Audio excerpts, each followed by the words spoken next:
오늘은 행성적 사회와 신학의 만남 세 번째 시간이고요. 1948년 이후 기독교 시온주의의 역사와 성서 해석이라는 제목으로 이제 기독연구원 느헤미야 구약학 교수이신 권지선 선생님께서 이제 말씀을 나눠 주시겠습니다. 권지선 교수님은 영국 더럼대학교 구약학 박사이시고 스위스 추리히 대학에서 하빌리타치온을 취득하셨습니다. 그리고 이제 Wisdom Discourse and Torah in Second Temple Judaism 이제 미국 SBL에서 이런 책을 쓰셨고 한국 책으로 특강 엽기 이런 책 쓰셨고요. 아마 여기 최근인가요? King State Empire in the Hebrew Bible 이런 공저 그리고 모지백 저도 이렇게 발음을 안 해다니까 이런 책에서도 Scribal Culture and Intertextuality 이런 책들도 공저로 많이 쓰셨습니다. 그래서 해외 무대에서 엄청난 활약을 많이 하신 거 제 옆에서 구경만 조금 했었는데요. 그래서 오늘은 이제 권지성 선생님께서 이제 강의를 먼저 해주겠습니다. 강의 후에 10분 쉬고 이제 질의응답하는 시간으로 진행하도록 하겠습니다. 네, 네, 부탁드리겠습니다.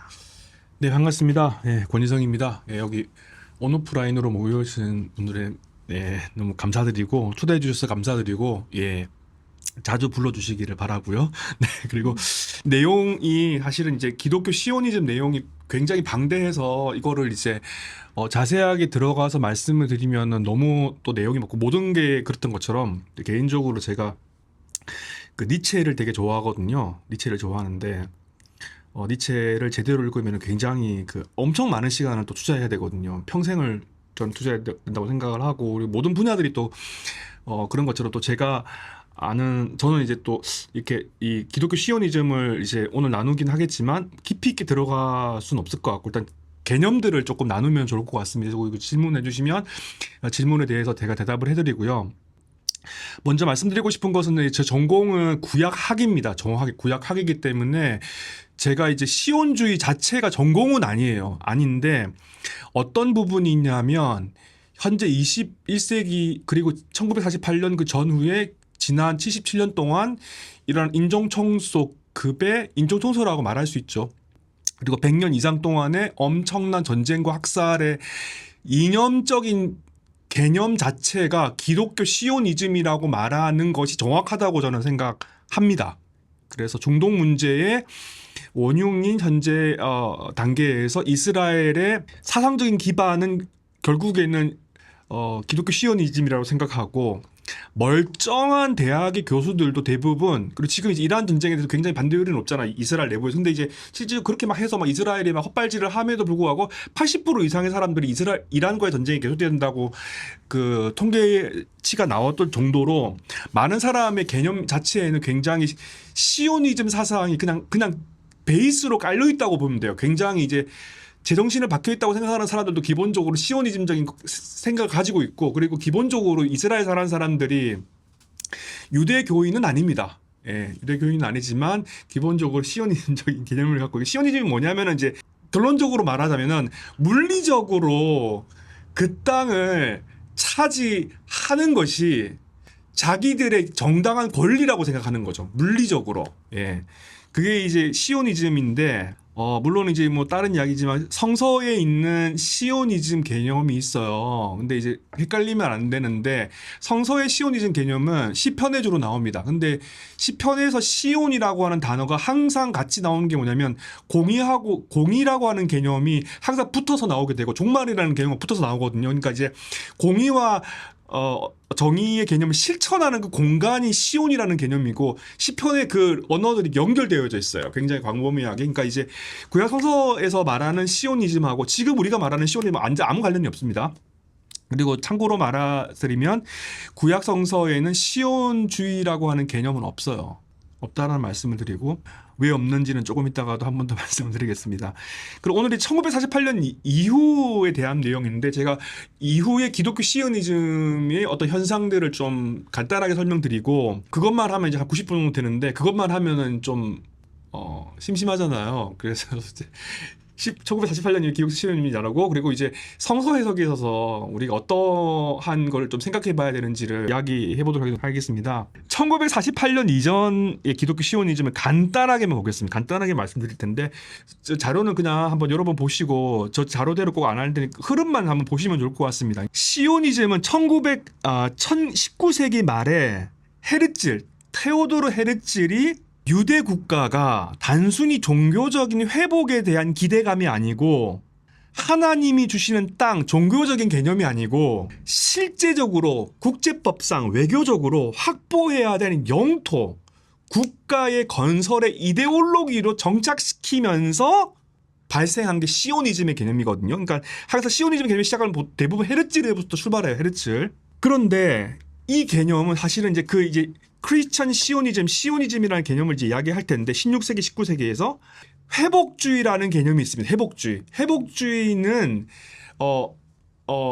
물리적으로 그 땅을 점령해야 된다는 개념은 아니에요. 아닌데 어쨌든 뭔가 회개해야 된다. 예. 회개해야 된다는 개념이 있는 거거든요. 유태인이 다시 그 땅으로 돌아가야 된다는 개념은 가지고 있는 게 이제 회복주의라고 하는 레스토레이셔니즘이라는 개념이에요.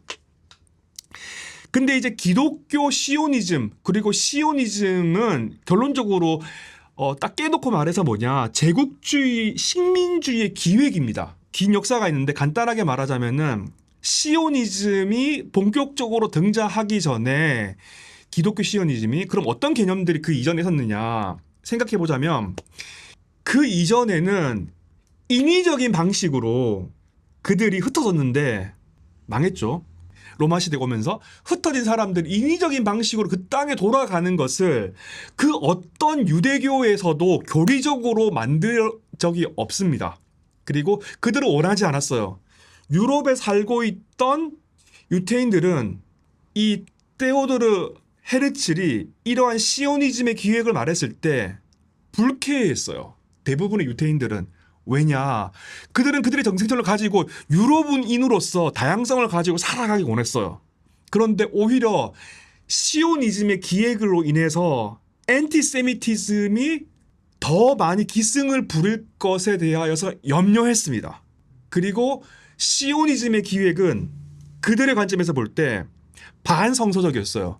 왜냐하면은 하나님이 그들의 민족에게 준 형벌로서 흩어졌다고 생각했기 때문에 인위적인 방식으로 그 땅에 돌아가는 것은 하나님이 절대로 원하지 않는 거라고 믿었습니다. 지금도 그렇게 믿고 있죠. 정통 유대교에서는 시오니즘을 교리로 인정하지 않아요. 흩어져 있어야 되고 하나님이 그것을 원하지 않는다. 그리고 그래서 매우 이단적이라고 봤고 반성서적이라고 봤기 때문에, 그래서 그 홀로코스트 경험한 많은 유태인들도 돌아가기 원하지 않고 돌아가지 않았습니다. 그러면 기독교 시오니즘의 그 기원은 어떻게 돌아가느냐? 16세기 칼빈주의자들, 이들을 생각해 보자면은 유태인들은 기독교인으로서 개종해야 된다라는 기대감이 있었어요. 영적인 회복이죠. 로마서에 나오는 언젠가는 그들 돌아올 거라고 하는. 그런데 개신교 종교개혁자들도 문자적으로 얘네들이 팔레스타인으로 돌아간다라고 하는 기대감을 가지지는 않았습니다. 그런데 영국의 청교도인들이 있는데 교황주의 이슬람 튀리크에 맞서서 상대적으로 우호적인 유대인들을 독립된 민족으로는 여겼는데 17세기 들어오면서 영국의 청교도인들은 어떻게 생각했냐면 하나님이 선택한 민족으로, 제가 그 예를 들어드리자면 어떤 거냐면 이런 거거든요. 그러니까 뭐냐면은 농담이 아니고요. 제가 지금부터 10년 전에 영국에서 공부했는데 제가 아는 분의 친구분이 어떤 생각하고 있냐면 하나님이 영국 사람들을 선택했다. 그 영국인들은 매우 특수한 민족인데 하나님이 선택한 민족이라고 생각합니다. 황당하잖아요. 근거가 뭐냐면은 없어요. 없고 이제 하나님이 자기들을 특별하게 선택해서. 그런데 이게 조금 있다가 이걸 이야기하면 꽤 긴데, 그러니까 이제 이게 뭐냐면은 초기 시오니즘 운동하는 사람들이 결론부터 말하자면 이 19세기 기독교 시오니즘이 사실 본격적으로 등장했는데, 얘네들은 19세기 영국 복음자들은 왜 그러면은 유태인들의 복음화를 원했느냐, 그 유태인을 도와주려고 했느냐, 자기들이 하나님이 선택한 특별한 민족이라고 생각했던 거예요. 근데 먼저 하나님이 선택한 특별한 민족들이 유태인이잖아요. 그러니까 하나님의 사명에 충실한 건 뭐냐면은 이 유태인들을 위해서 자기들이 적극적으로 도와주고 적극적으로 서포트해주고 적극적으로 이들의 생계라든지 이들이 번성할 수 있도록 도와주는 것이 하나님의 뜻이라고 믿었습니다. 19세기 영국 복음자유자들은요. 그래서 유태인들이랑 잘 지냈어요. 제가 오늘 시간은 없지만 20세기 어떤 일이 있냐면은 리뉴얼리스트로 말하면 그 갱신주의자들이라고 말하는 오순절 펜타코스탈주의자들이 있는데 이들이 엄청난 부흥이 겪었잖아요.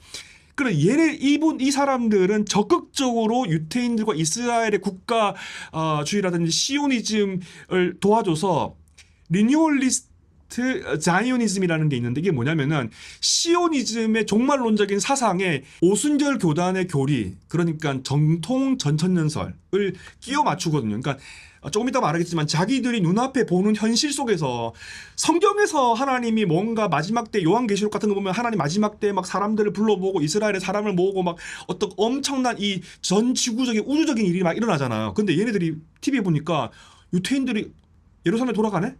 예루살렘을 점령하네? 그 땅에서 국가를 만들었네? 전 세계가 이스라엘을 주목하고 있고 전쟁에서 이기네? 하면서 요한계시록이 현재적으로 실현되는 걸 본 거예요. 오순절에 있는 이 그 신학자들이나 전천년설을 믿는 사람들이. 그러니까 자기들은 성경책과 텍스트북으로만 종말을 배웠어. 근데 이스라엘이 국가를 만들면서 종말이 실천된다라고 본 거예요. 그러니까 하나님이 종말을 이 이스라엘인을 통해서 실천한다라고 그거를 경험한 거예요, 얘네들이. 그러니까 자기들이 믿었던 전천년설, 오순절의 전천년설을 실천시킨 풀필먼트 성취시킨 것이 현대 이스라엘이라고 생각한 거예요. 그래서 유대인들과 이스라엘 정부와 엄청나게 밀착 관계가 이루어졌고, 그래서 20세기, 21세기 지금까지 오면서 시온주의는 굉장히 이제 밀접한 관계가 있거든요. 그리고 결론부터 말하면 시온주의라고, 기독교 시온주의는 하나만 있는 게 아니고 여러 가지가 있습니다. 굉장히 다양해요. 근데 제가 이제 좀 건너 설명을 드렸는데 두서없이 좀 설명드릴게요. 근데 이제 그 뭐 샤프츠 벨이라든지 역사는 나중에 보시고, 이거는 그 1948년 이전에 한번 보시고, 벨푸어 독립선언, 그 다음에 나오는 게 존 넬슨 다비라는 사람이에요. 다비. 이 다비라는 사람은 누구냐?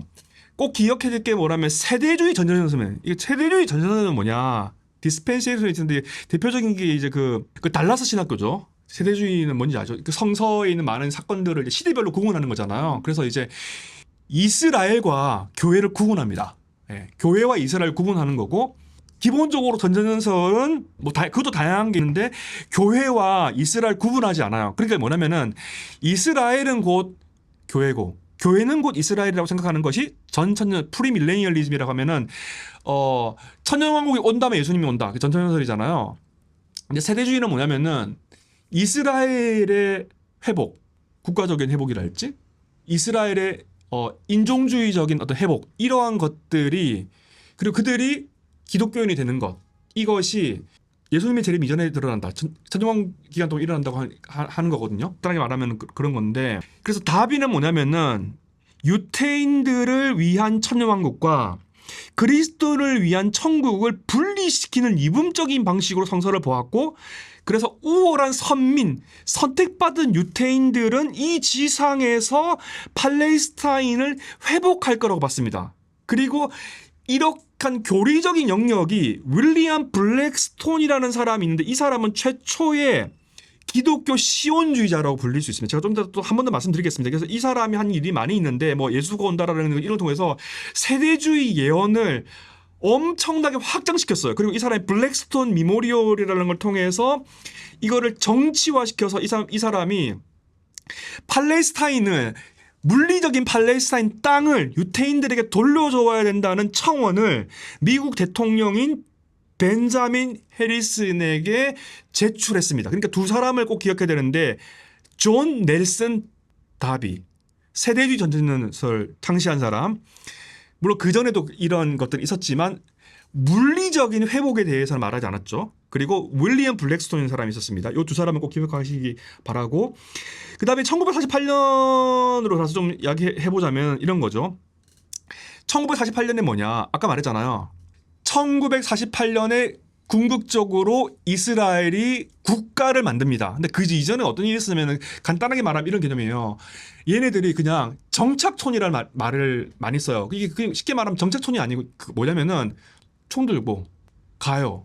팔레스타인 집에, 마을에 나가라고 합니다. 돈으로 사는 경우도 있겠지만 가서 그러니까 처음에 정착했을 때는 거기에 있는 팔레스타인들이 잘 도와줬어요. 잘 그래서 불쌍한 사람들이잖아요. 조금 이따 다시 그게 불쌍한 사람들이잖아요. 잘해줬는데 오히려 그 사람들을 굉장히 학살하게 되고, 그러니까 신문기사라는 책에 보면 정착촌이라는 말이 나오면 이게 무슨 의미냐면은 저도 이스라엘 가보면 정착촌, 이스라엘이 정착촌, 팔레스타인 사람들이 사는 마을 뭐 옆에 정착촌, 이게 이스라엘이 뭐냐면 결국에 어떤 거냐면은 팔레스타인 살고 있어. 막 올리브 나무도 심고 과수원도 잘고 있어요. 총 들고 가요. 나가라고 합니다. 그냥 나가라고. 안 나가잖아요. 죽입니다. 죽이거나 아니면 내쫓습니다. 강제로 끌고 나가요. 그럼 그 사람들이 난민이잖아요. 그러면 이제 요르단이나 다른 곳을 가게 되거든요. 그리고 그들만의 이제 그 이스라엘 마을을 만들게 되거든요. 예를 들면은 이제 그런 방식으로 정착촌이 엄청나게 많이 만들어지기 시작했는데 그게 언제부터냐면은 19세기 후반에서 20세기 초부터 시작해서 끊임없이 만들어지기 시작했어요.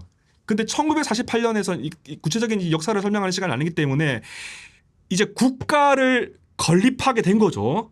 역사적인 해죠. 1948년에.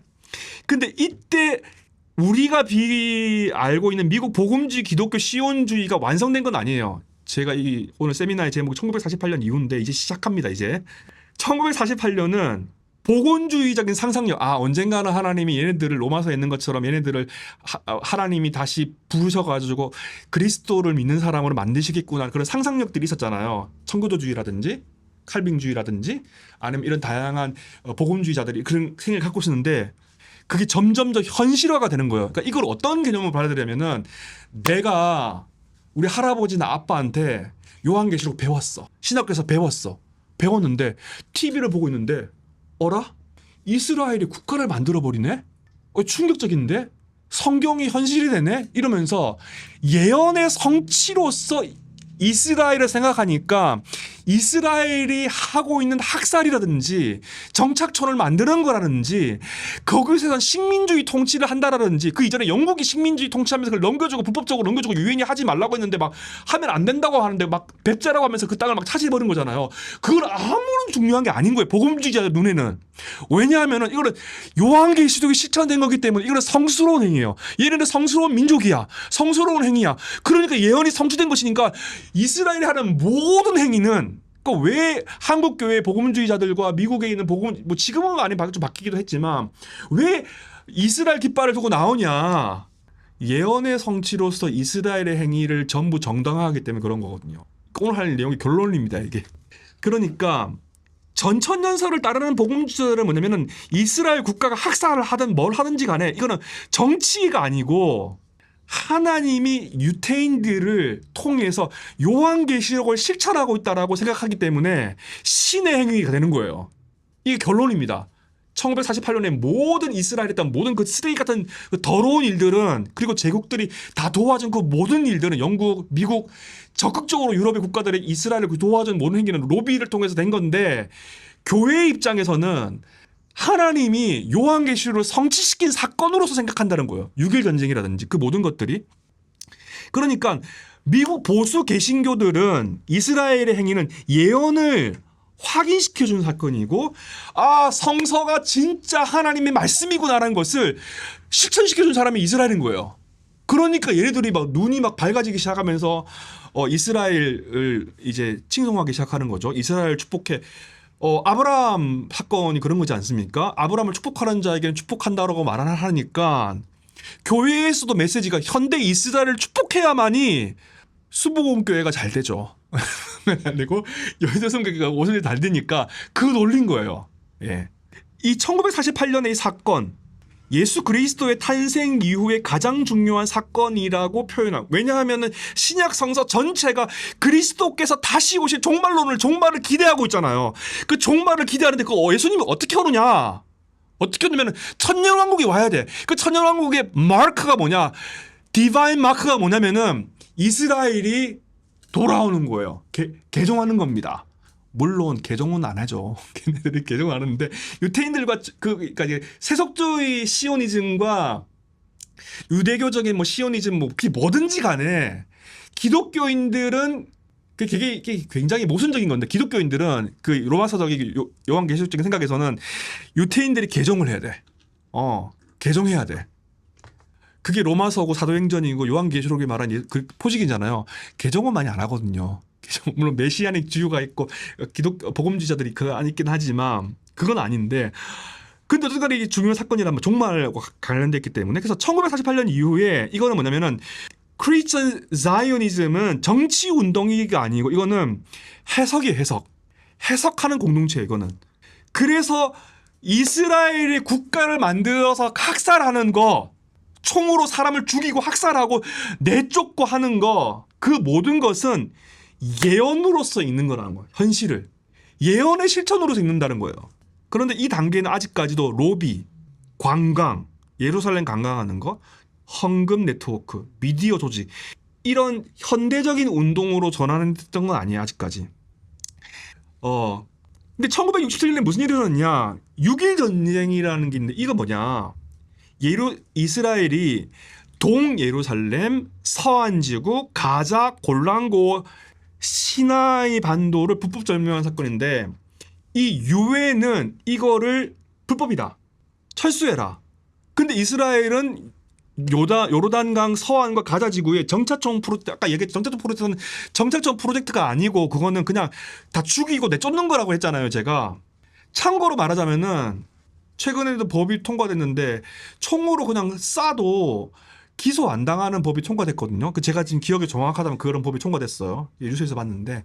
그러니까 사실 일상이에요, 일상. 77년 동안 일상적으로 쫓아내고 사람을 죽이고 학살하고 이런 것들은 굉장히 일상적인 겁니다. 그러니까 유대인 정착촌이 팔레스타인이 가거나 이런 것도 굉장히 일상화되어 있는 거죠. 그리고 이제 뭐 이거 이야기하면 되게 저도 막 그 너무 힘든데 마음이 힘들고 한데 너무나 많은 어린아이들 그 학살들이 막 너무나 많이 자행되고 있잖아요. 근데 이제 그 내용은 제가 그런 숫자라든지 그런 내용 제가 다 이야기 안 할 때 여러분 찾아보시고 그러니까 이제 이거 기독교 시오니즘에 좀 집중을 해보자면은 1967년은 예루살렘이 다시 유태인의 통제 아래 들어온 사건이거든요. 6.1 전쟁을 통해서 보세요. 예루살렘은 중요합니다. 종말의 사건에 있어서 예루살렘은 아브라함 사건에서도 중요하다고 볼 수 있죠. 물론 후대에 유대교에서 중요한 관련되어 있고 예루살렘 거리잖아요. 항상 신명기도 그렇고 그곳에서 예배를 드려라. 그 레비닉 주다이즘은 예루살렘 굉장히 중요한 곳이거든요.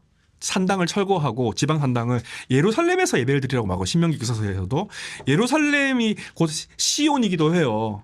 근데 물론 예수님은 예루살렘을 중요하게 생각하지 않으셨어요. 예루살렘이 멸망을 말했지. 예수님은 전혀 예루살렘을 중요하게 생각하지 않으셨습니다.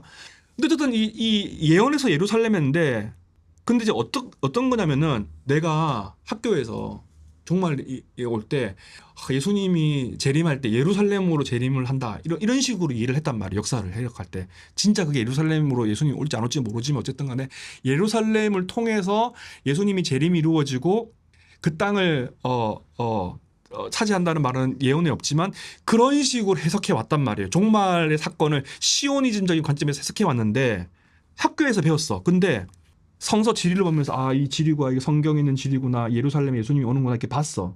공부했어. 뉴스를 보고 있는데 1967년 6.1 전쟁이 있는데 어라? 얘네들이 예루살렘을 점령하네? 그럼 무슨 생각을 할 거야 얘네들이? 어떤 생각을 할 것 같으세요? 예수님이 온다고 생각할 수 있잖아요. 아닌가? 그러니까 아까 말했던 것처럼 복음주의자들은 이 당시에 엄청나게 흥분했어요. 6.1 전쟁을 통해서 예수 그리스도께서 온다라고 하는 에스카톨로지컬한 이거는 신호다라고 생각하는 거죠. 유태인이 귀환하고 이스라엘이 그 땅을 점령하고 예루살렘이 이제는 돌아오고 프리밀레니얼리즘적인 전천년설에 의해서 바로 이 예루살렘이 유태인들에게 왔다라는 것, 정착촌, 유대와 사마리아 이 모든 것들은 매우 종말론적인 사건인 거죠. 그래서 1967년 이후에 기독교 시온주의는 이스라엘 국가를 우리는 지지합니다. 이게 아니고 뭐냐? 우리는 이스라엘 국가를 지지합니다. 이 정도가 아니고 뭐냐? 예루살렘, 팔레스타인 땅의 현재의 질서, 식민 통치를 하고 있는 그 현재 질서는 바로 하나님이 승인했다라고 생각하는 거예요. 하나님이 그 모든 사건을 승인했다라고 하는 종교적인 강력한 믿음인 거예요. 안 그렇겠습니까? 종말이 지금 이루어지고 있는데, 요한계시록이 실현되고 있는데 수단이 뭐가 중요해요? 저희 할아버지도 이 좋은 신앙인이었거든요. 제가 어릴 적에 항상 할아버지 했던 말이 뭐냐면은 이스라엘이 참 대단한 나라다. 조그만 나라인데 아랍 국가랑 다 싸워가지고 다 패버리고 하나님이 참 이스라엘을 축복하시는구나. 이런 말을 항상 했던 기억이 나거든요. 그러니까 이제 아랍 국가는 다 막 쓰레기들이고 막 테러 국가들인데 이스라엘은 하나님의 백성인데 막 이거 패고 다녀 막. 팔레스타인은 막 테러 리스트들이야. 근데 이제 이스라엘은 그 땅을 해가지고 지금 미국도 우리 편이고 이스라엘도 우리 편이고 그래서 그 땅을 차지하고 그곳에서 예수님이 온다고 생각을 하는 거죠. 할 린지라는 사람이 있습니다. 대유성 지구의 종말이라는 책이 있는데 이 사람은 대중 문화 속에 퍼뜨렸어요. 뭐를? 세대주의 전천년 종말설을. 그래서 린지는 이스라엘의 건국과 1967년 이 사건을 결정적인 종말론적인 징조로 읽었고 중동의 정치를 중동에 일어난 많은 정치적인 상황이 있잖아요. 뭐랑 갖다 붙였느냐? 다니엘서하고 에스겔서하고 요한계시록하고 갖다 붙였어요. 그러니까 과거에는 세대주의 종말론은 뭐 이게 되게 추상적인 내용이고 그 1950년대 1940년대 추상적인 세대주의 종말론은 이렇게 혹시 세대주의 종말론 공부해 보셨어요? 저는 이제 대학교 때 조금씩 공부했는데 CCC 출신이거든요.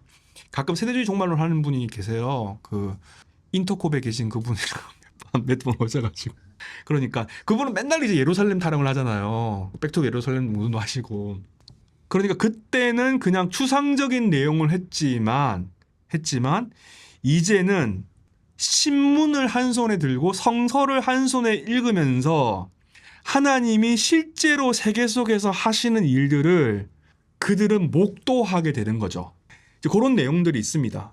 그 다음에 이제 이러한 사건 때문에 이러한 변화 때문에 성지순례라든지 관광 네트워크가 엄청 활발했어요. 그러니까 이제 하나님이 이 전 지구적이고 우주적인 종말론적인 예수 그리스도는 우리 생명이잖아요. 예수님이 다시 오는 종말론적인 사건이 지금 그 이스라엘에 일어나고 있으니까 얼마나 가보고 싶겠어요. 안 가보고 싶겠어요? 가보고 싶죠. 그러니까 이제 성지순례가 예언이 실현된다고 하니까 복음주의자들이 그곳에 가지고 기독교 집회도 하고 예수님이 글로 오니까 얼마나 가고 싶겠어요. 그러니까 이스라엘 정부의 입장에서는 좋잖아요. 되게 복음주의자들을 자기들의 편으로 만들 수 있으니까 그런 것들이 결합이 되는 거죠. 그 외에 뭐 성서의 예언을 여행하는 것을 상품화하기도 하고 예수님의 발자취를 쫓으면서도 이스라엘 국가 그래서 여러분이 가면은 이스라엘에 한 주 정도밖에 안 살아봤는데 미국에 있는 복음주의자들은 어떻게 생각할까요? 하나님이 석한 민족인 이스라엘이 이집트에 공격받으면 안 되잖아요. 얘네들이 잘 돼야지 자기들도 잘 되고 예수님이 올 거 아닙니까? 그래가지고 빌레이 그레함이 닉슨에게 로비를 합니다. 로비를. 그래서 엄청난 전쟁 물자 지원이 이루어져요.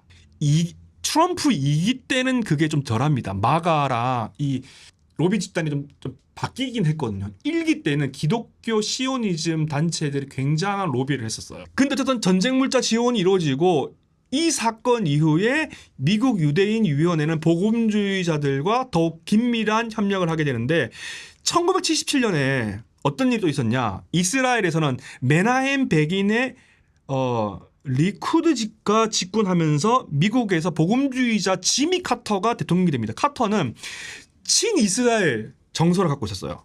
복음주의자니까 당연히 그렇겠죠. 그래서 팔레스타인 문제를 언급하면서 평화협상을 추진했는데 근데 이제 리쿠드와 미국 기독교 우파가 강력한 영토 중심의 친이스라엘 노선을 공유했습니다. 그래서 1976년은 뭐냐?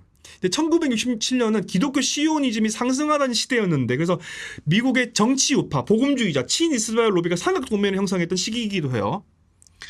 나머지 것들은 제가 다 설명드리지 않겠습니다. 그 다음에 또 뭐가 있냐?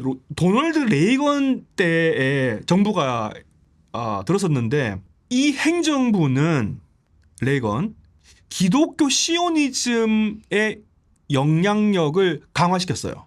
레이건 뭐라고 했느냐? 레이건 아마겟돈 아시죠? 아마겟돈 대전쟁 마지막 때 아마겟돈하고 레이건 대통령이 그렇게 말했다는 거예요. 아마겟돈 전쟁하고 에스겔의 예언을 반복적으로 언급했습니다. 공개적으로. 지금 이란 전쟁에서도 그 이스라엘이랑 미국이 한 몸처럼 움직이면서 이란과 전쟁을 치렀잖아요. 부통령이 무슨 뭐 그 누구냐 거기 네타냐후하고 통화하면서 막 네타냐후의 그 이야기를 들어주고 막 그런 관계처럼 그 형님 동생 하는 관계지 않습니까? 왜 이렇게 그 역사가 긴 거죠, 되게. 그러니까 레이건도 기독교인이고 한데 이제 아말겟돈과 에스겔의 예언을 반복적으로 언급하면서 이스라엘이 잘 되는 것, 이스라엘이 전쟁 안 나고 침공을 안 나고 그 국가를 잘 유지하는 그것이 미국의 의무다. 미국의 운명이다. 라고 말합니다. 물론 레이건의 중동 정책이 다 종말론이라고 말하기는 힘들겠지만 그래서 냉전의 어떤 상황들 이제 이스라엘하고 이렇게 꿈쩍하는 게 석유 문제, 동맹 문제, 또 반공주의 이런 것들이 복합적으로 작동하긴 했을 거예요. 그런데 종말론적인 언어를 사용했다는 게 중요합니다. 이스라엘이 그 땅을 먹으려고 사람을 학살하고 어린이를 죽이고 그 땅을 짓밟는 이 식민 통치가 종말론적인 언어로 환원된다는 거예요. 그게 무서운 거죠. 그러니까 종말론적인 언어를 썼다는 거 대통령이. 미국의 이스라엘 팔레스타인 정책을 대중사회에 정당화하는 강력한 감정적인 자원이 된다는 거죠.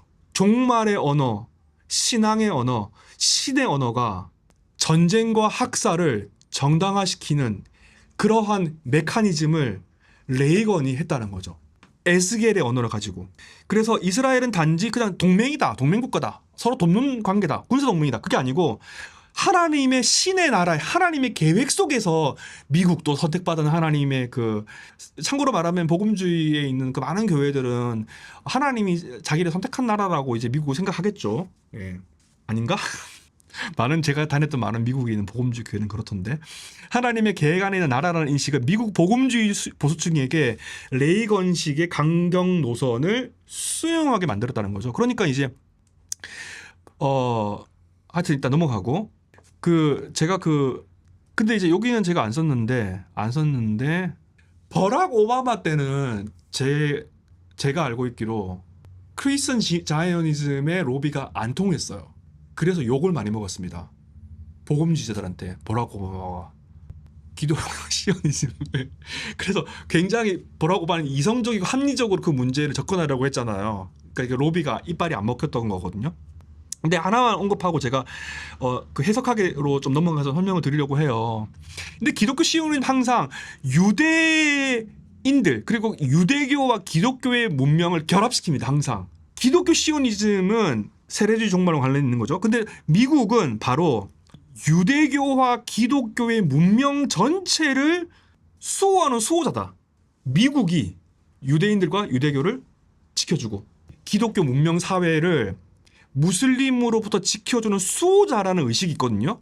이제 그런 것들이 기독교 시오니즘과 결합해요. 아까 제가 좀 전에 갱신주의 펜타코스털 자이오니즘 이야기했잖아요. 그러니까 시오니즘의 어떤 문법, 자기들이 그 땅을 점령하고 그 땅을 차지하는 어떤 그 시오니즘의 문법과 종말론이 펜타코스털리즘과 20세기 결합되어 있었다고 했잖아요. 이제 그런 것처럼 그러니까 반공주의가 싹 트면서 어떤 뭐 러시아라든지 아니면 터키라든지 또 뭐 그 시대마다 바뀌는데 뭐 어떤 때는 러시아였다가 뭐 지금은 또 이슬람하고 막 싸우잖아요. 지금은 러시아랑 잘 지내지만 어떤 적그리스도는 터키야. 적그리스도는 뭐 이란이야, 이라크야, IS야. 그런 개념인데 그런 적그리스도와 그리고 공산주의, 사회주의 얘네들하고 지금 맞서 싸우려면 민주주의를 지키고 기독교 세계를 지키고 하려면 이 기독교는 유대교와 유대인들하고 잘 뭉쳐야 돼. 그래서 이 사회주의와 공산주의 세계와 맞서 싸울 수가 있고 적그리스도와 맞서 싸울 수 있고 그러한 담론들이 신학화되면서 이것이 굉장히 중요한 시오니즘이 굉장히 그거를 이제 증폭시켰다는 거죠. 그래서 아이젠하워 대통령 이후에 이 냉전기를 거치면서 무신론과 공산주의에 맞선 문명 방어 논리와 결합합니다. 시오니즘이. 이스라엘을 도와줘야 될 이유가 뭐냐면은 무신론과 공산주의를 맞서야 되기 때문에 좀 말이 안 되긴 하지만 이제 그다음에 9.11 테러 이후에는 이슬람 적그리스도잖아 얘들 나쁜 놈 새끼들 테러주의자들 이런 전쟁 담론가 하면서 더 이 기독교 시오니즘은 더 강화되는 거죠. 그래서 이스라엘은 바로 예언을 성취시키는 국가이면서 동시에 서구 문명의 최전선이야. 적그리스도, 이슬람, IS 와 싸우는. 그래서 이러한 문맥 때문에 크리스천 자이오니즘은 신학적인 운동이면서 미국 외교 문화의 굉장히 중요한 일부라는 거예요. 그리고 이제 1989년에 뭐냐면은 이것도 할 이야기가 많이 있는데 아까 말했던 그 펜타코스탈리즘 있잖아요. 펜타코스탈리즘. 이 펜타코스탈리즘이 특별히 오순절 교단은 북미를 벗어납니다. 펜타코스탈리즘은 남미라든지 제3세계에 엄청나게 이 종교적인 그 확장력이 있는 거거든요. 그러니까 펜타코스탈리즘이 가는 곳마다 자이오니즘이 굉장히 잘 스며들어요. 시온주의가. 펜타코스털 신학 체계 자체의 종말론적인 체계 자체에 제가 이야기했잖아요. 시오니즘적인 사상이 있고 이스라엘 친이스라엘적인 사상이 있기 때문에 모든 보통 사우스라고 하잖아요. 예, 제3세계. 거기에 펜타코스털 처치가 가게 되면 어떤 신학을 가르치겠어요? 펜타코스털 신학을 가르칠 거 아닙니까? 그러면 당연히 전체는 프리밀레니얼즘을 가르칠 거고 뭐 세대주의는 많이 멀리 안 믿었지만 가르치게 되면은 시오니즘적인 것을 예언의 실천으로 가르칠 거 아닙니까? 그러니까 20세기에 전 세계를 휩쓸었던 것이 펜타코스탈리즘이잖아요. 뭐 장로교인이든 뭐 감리교는 그건 가깝지만 장로교인 뭐 보수적인 장로교인은 진보적인 장로교인 무슨 뭐 복음주의자는 그거 이게 펜타코스탈리즘이 20세기 휩쓸었잖아요. 그러니까 당연히 이 복음주의자들 개신교는 펜타코스탈리즘을 많이 바를 수밖에 없잖아요. 그런 사상을 하게 됐고 펜타코스탈리즘 하면은 그들의 대표적인 신학이 있잖아요. 조영기 목사님의 대표적인 신학이 뭐예요? 그거잖아요, 그거. 그 한마디로 번영신학이잖아요, 번영신학. 그러니까 이제 이 번영신학. 그래서 텍사스의 샌안토니오에 있는 코너스톤 교회의 목사인 존 해기와 CUFI가 있는데 이 이제 번영신학. 예. 그래서 창세기는 하나님의 외교 정책 성명서야. 2006년에 어떤 일이 있었냐면 이스라엘을 위한 그리스도인 Christians United for Israel CUFI는 뭐냐? 네타냐후가 만들어 달라고 해서 만드는 거예요. 이 조직은 100만 명 이상이 참여하는 엄청난 기독교 친이스라엘 플랫폼이 됩니다. 이후에. 그래서 워싱턴 정상회의라든지 지역 행사를 통해서 미국 정치인하고 이스라엘 정치인을 연결하면서 이 조직은 1970년대 이후에 진행된 복음주의 친이스라엘 운동의 제도적인 완성형이고 그래서 교회와 방송과 출판과 관광과 로비와 선거 정치가 하나로 묶여진 거예요. 그래서 CUFI는 트럼프 1기 행정부가 선호하는 친이스라엘 로비 단체로서 복음주의자들의 백악관과의 돈독한 관계를 유지하는 그거가 돼요. 일단 여기까지 해놓고 그 다음에 이제 그 파트 1 했고 파트 2 이제 1948년 이후에 기독교 이제 그거 하는 거에 대해서 제가 말씀을 드렸고 그 다음에 세 번째로 해석학에 대해서 좀 말씀드리려고 해요. 그럼 어떻게 이러한 그 크리스천 자이오니즘을 뛰어넘는 극복하는 우리가 신학을 구성할 수 있을까? 그럼 꿈꿀 수 있을까? 한번 간단하게 생각해 보겠습니다. 이미 답이 나와 있는 거긴 하지만 근데 그거 전에 뭘 말하고 싶냐면 복음주의권 내부에 많은 주석가들과 신학자들과 많은 사람들이 이러한 방식의 세대주의 전진론설, 시오니즘을 정당화하는 세대주의 전진론설, 크리스천 시오니즘에 대하여서 엄청난 반성이 있었어요. 반성이. 주석가들 중에서는 뭐 우리가 아는 톰 라이시라든지 브루스 머트키라든지 시중에 나와 있는 책을 보시면 그런 책을 쓴 그 복음주의 학자들이 많이 있습니다. 최근에 소개된 그 아이작 아이작인가? 그분도 이제 팔레스타인에 있는 신학자시거든요. 그분도 책을 내시고 이제 많은 이제 시오니즘을 성찰하는 반성하는 그런 책들이 많이 나왔어요. 그래서 과거만큼 시오니즘을 뭐 무지성으로 지지하진 않습니다. 복음주의자라고 하더라도 예전처럼. 우리나라는 그런 반성 자체를 안 하니까 모르겠고 그런 거에 대해서 아무런 생각이 없기 때문에 아무 생각이 없기 때문에 이스라엘 좋다고 지금도 하겠죠. 많은 반성들이 있어요. 예. 더 이상 그러니까 이제 개신교에서 왜 그렇게 시오니즘을 좋아했냐면은 종말의 때가 됐을 때 이스라엘인들이 예수를 믿을 줄 알았거든요. 예. 그들이 돌아오면서 이게 종말의 어떤 사인인데 그렇게 돌아오진 않았죠. 결론적으로 말하자면은 제가 이제 그 PPT 좀 만들었는데 시오니즘의 식민주의적인 제국주의는 역사 인식이 결핍되어 있는 거잖아요. 성서 역사를 제국을 정당화하고 특정한 민족을 정당화하면서 학살을 정당화하고 식민주의를 하기 위해서 성서를 활용하는 거 아닙니까? 너무 좀 혼자 떠들어서 그런데 좀 뭐 거기에 대한 성찰이 있겠죠. 선생님도. 좀 이분법적으로 보자면 네. 약간 제국적 신학과 네. 예언자적 신학이라는 두 네. 축이잖아요. 성서에 흐르고 네. 그래도 뭐 어떤 예수님의 사역이라든지 이렇게 종합적으로 봤을 때는 네. 예언자적, 그러니까 뭐 탈식민적 뭐 그런 식의 어떤 해석학으로 좀 봐야 되지 않을까라는 네. 인식 자체는 있긴 한데 네. 또 한편으로는 근데 그렇다 해서 어쨌든 성경 자체에 구약에 시온적인 것이 없다 해서 어쨌든 네. 약간 좀 제국적인 그런 게 또 아예 없다고 네. 하기가 좀 네. 어렵다고 느껴져서 네. 좀 그 부분이 좀 약간 좀 곤란하다라는 네. 생각도 좀 네. 들기도 하더라고요. 제가 쓰고 있는 책이 여러 권 있는데 근데 이제 제가 전공이 이제 기독교 시오니즘은 아닌데 제 전공이 이제 고고학도 있고 성사학이잖아요. 그런 이야기를 한번 들어볼게요. 성경은 하나님 말씀이잖아요. 할렐루야. 그 아멘이고 맞는데 성경은 진실한 하나님 말씀입니다. 그걸 의심하진 않아요. 근데 과학적인 고고학, 문헌학적인 관점에서 볼 때 다윗은 실존했을 가능성이 커요. 그러나 성서에 있는 솔로몬 왕국과 다윗 왕국이 실존했다라고 생각할 수 있는 그 어떠한 고고학적인 단서도 없습니다. 족장 시대와 출애굽 사건을 실제 했다라고 말할 수 있는 어떠한 문헌학적이고 고고학적인 증거는 없어요. TV에 나와가지고 유튜브에 나와가지고 성서에 있는 다윗 왕국과 솔로몬 왕국과 족장 시대와 출애굽 이 사건이 실존했다라고 신앙의 차원에서 말할 수는 있죠. 그런데 위선적이고 구역질하는 건 뭐냐면은 마치 과학적으로 다윗 왕국과 솔로몬 왕국과 족장 시대와 출애굽기와 레위기와 민수기에 있는 모든 사건들이 과학적으로 땅 파면은 입증되었다라고 말하는 모든 학자들 있잖아요. 다 쓰레기고 거짓말입니다. 그런 주장을 할 수는 있습니다.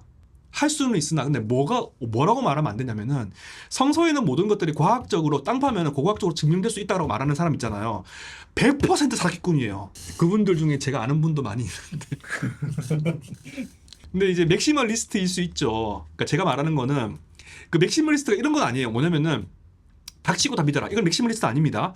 고고학적인 증거하고 성서적인 내러티브가 있을 때 다를 때 성서를 택하는 게 맥시멀리스트이긴 하거든요. 근데 뭐냐면은 실제로 이스라엘이 그 땅에서 살았던 거는 많아봐야 400년밖에 안 되거든요. 400년도 안 될걸요 아마? 400년밖에 안 되잖아요. 근데 자기 땅으로 주장을 해야 될 거 아닙니까? 맞죠? 그럼 자기 성경에 있는 지명으로도 지명도 바꾸고 해야 되잖아요. 그러면은 성서에 있는 내용이 사실이라는 것을 증명해야 할 거 아닙니까? 맞잖아요. 네. 한당 고기가 사실이면은 땅 파가지고 한당 고기를 증명해야지 이게 역사적인 사실이 되는 거 아닙니까? 광개토 대왕 선생님이 두만강 압록강 위에 땅 하면 그 땅에 이제 광개토 대왕이 했던 뭐 비석이 뭐 나와야 될 거 아니에요. 그러니까 이스라엘은 20세기 중반부터 국가에서 뭐 하겠습니까? 어마어마한 정부 예산을 지원해가지고 다윗 왕국의 실존성을 고고학적으로 증명하기 위해서 엄청난 재정을 투여했어요. 그러면 거기 학자들은 그 연구를 해야 되고 하니까 돈이 필요하잖아요. 올브라이트, 라이트, 브라이트, 맥시멀리스트들은 돈 받아가지고 그런 걸 한 거예요. 땅 파가지고 이거 나와가지고 하잖아요. 그러면 이제 그 이스라엘 기원에 대해서 막 많이 있는데 뭐 정복 가설은 뭐냐면은 여호수아서에서 그 땅을 정복했다라고 하는 사건이 실존한다는 거예요. 예. 지금 고고학을 연구하는 사람들, 지금 성서학을 연구하는 사람은 정복 올브라이트와 라이트와 브라이트가 말하는 정복 가설을 믿는 사람 아무도 없어요. 아무도. 단 한 명도 없습니다. 예. 그거를 믿는 사람은 진짜 극소수 사람이에요. 왜냐하면 증거가 없기 때문에 믿을 수가 없는 거예요. 그다음 마틴 노트. 노트는 뭐라고 말했냐면은 유민으로 떠돌다가 거기에 땅에 서서히 정착했다라는 거. 그러니까 외부에서 들어온 거죠. 이거는 그래도 어느 정도 믿는 사람이 있어요. 믿는 사람이 있어요. 그 다음에는 이제 약간 막시즘적인 건데 농민혁명설이 있거든요. 이 가난한 그 소작농들이 살기가 힘들어서 산지로 갔어. 산지에서 가난한 사람들이 있어서 그래서 같이 그 사람들이랑 같이 힘을 모아가지고 그 혁명을 일으킨 거예요. 그래서 이게 세 번째 의견이 있거든요. 그 네 번째 의견이냐면은 핑케슈타인의 사람인데 핑케슈타인은 뭐라고 말하냐면은 원래 가나안인들과 이스라엘인들은 다른 종자가 아니고 가나안인들이 살았는데 많은 산지에 있는 어떤 조그만 마을들에서 인구가 많이 늘기도 하고 줄어들기도 하고 늘기도 하고 줄어들기도 하고 막 그렇게 하다가 특정한 시대가 있을 때 10세기에 그러니까 이제 초기 후기 청동기 시대에서 초기 철기 시대로 넘어가는 그 시점에 북이스라엘이 생겨났다라고 말해요. 예. 그러니까 성경에 있는 다윗과 솔로몬 시대는 아무것도 고고학적인 게 없습니다. 예. 수백 년 수천 년 전에 땅에 불만 피워도 그게 고고학적으로 나오고 하는데 그런 거 없어요. 그래서 이제 북이스라엘이 있었고 그 북이스라엘이 존재하는 시가 강력한 국가에서 오므리 왕정 그 강력한 정치 경제 아람하고 맞짱 뜰 정도로 강력한 국가였거든요. 그 당시 남유다는 국가의 형태가 아니었어요. 느슨한 부족연합체였거든요. 하여튼 이제 그런 건데 제가 말하고 싶은 건 뭐냐면은 이스라엘이 자기의 식민 통치와 학살을 정당화하기 위한 국가의 논리로서 만들기 위해서 성서 고고학을 활용했습니다. 20세기에. 그때 나온 이름이 브라이트와 올브라이트 라이트예요. 그러니까 대한민국에서 TV에 나와가지고 과학적인 어떤 사실을 들먹이면서 성서가 진실이라고 하는 학자는 제발 좀 그거 저한테 질문한 사람 아닌데 그 새빨간 거짓말이고 자기들한테 그 가르쳐준 선생님들도 그거 안 믿습니다. 예. 자기들은 이스라엘에서 그렇게 안 배워하는 한국에 와가지고 자기들은 이제 잡을 유지해야 되잖아요. 교단에서 신학교 가서 가르쳐야 될 거 아닙니까? 맞잖아요. 장신대에서 고고학 하시는 분 몇 분 계시죠?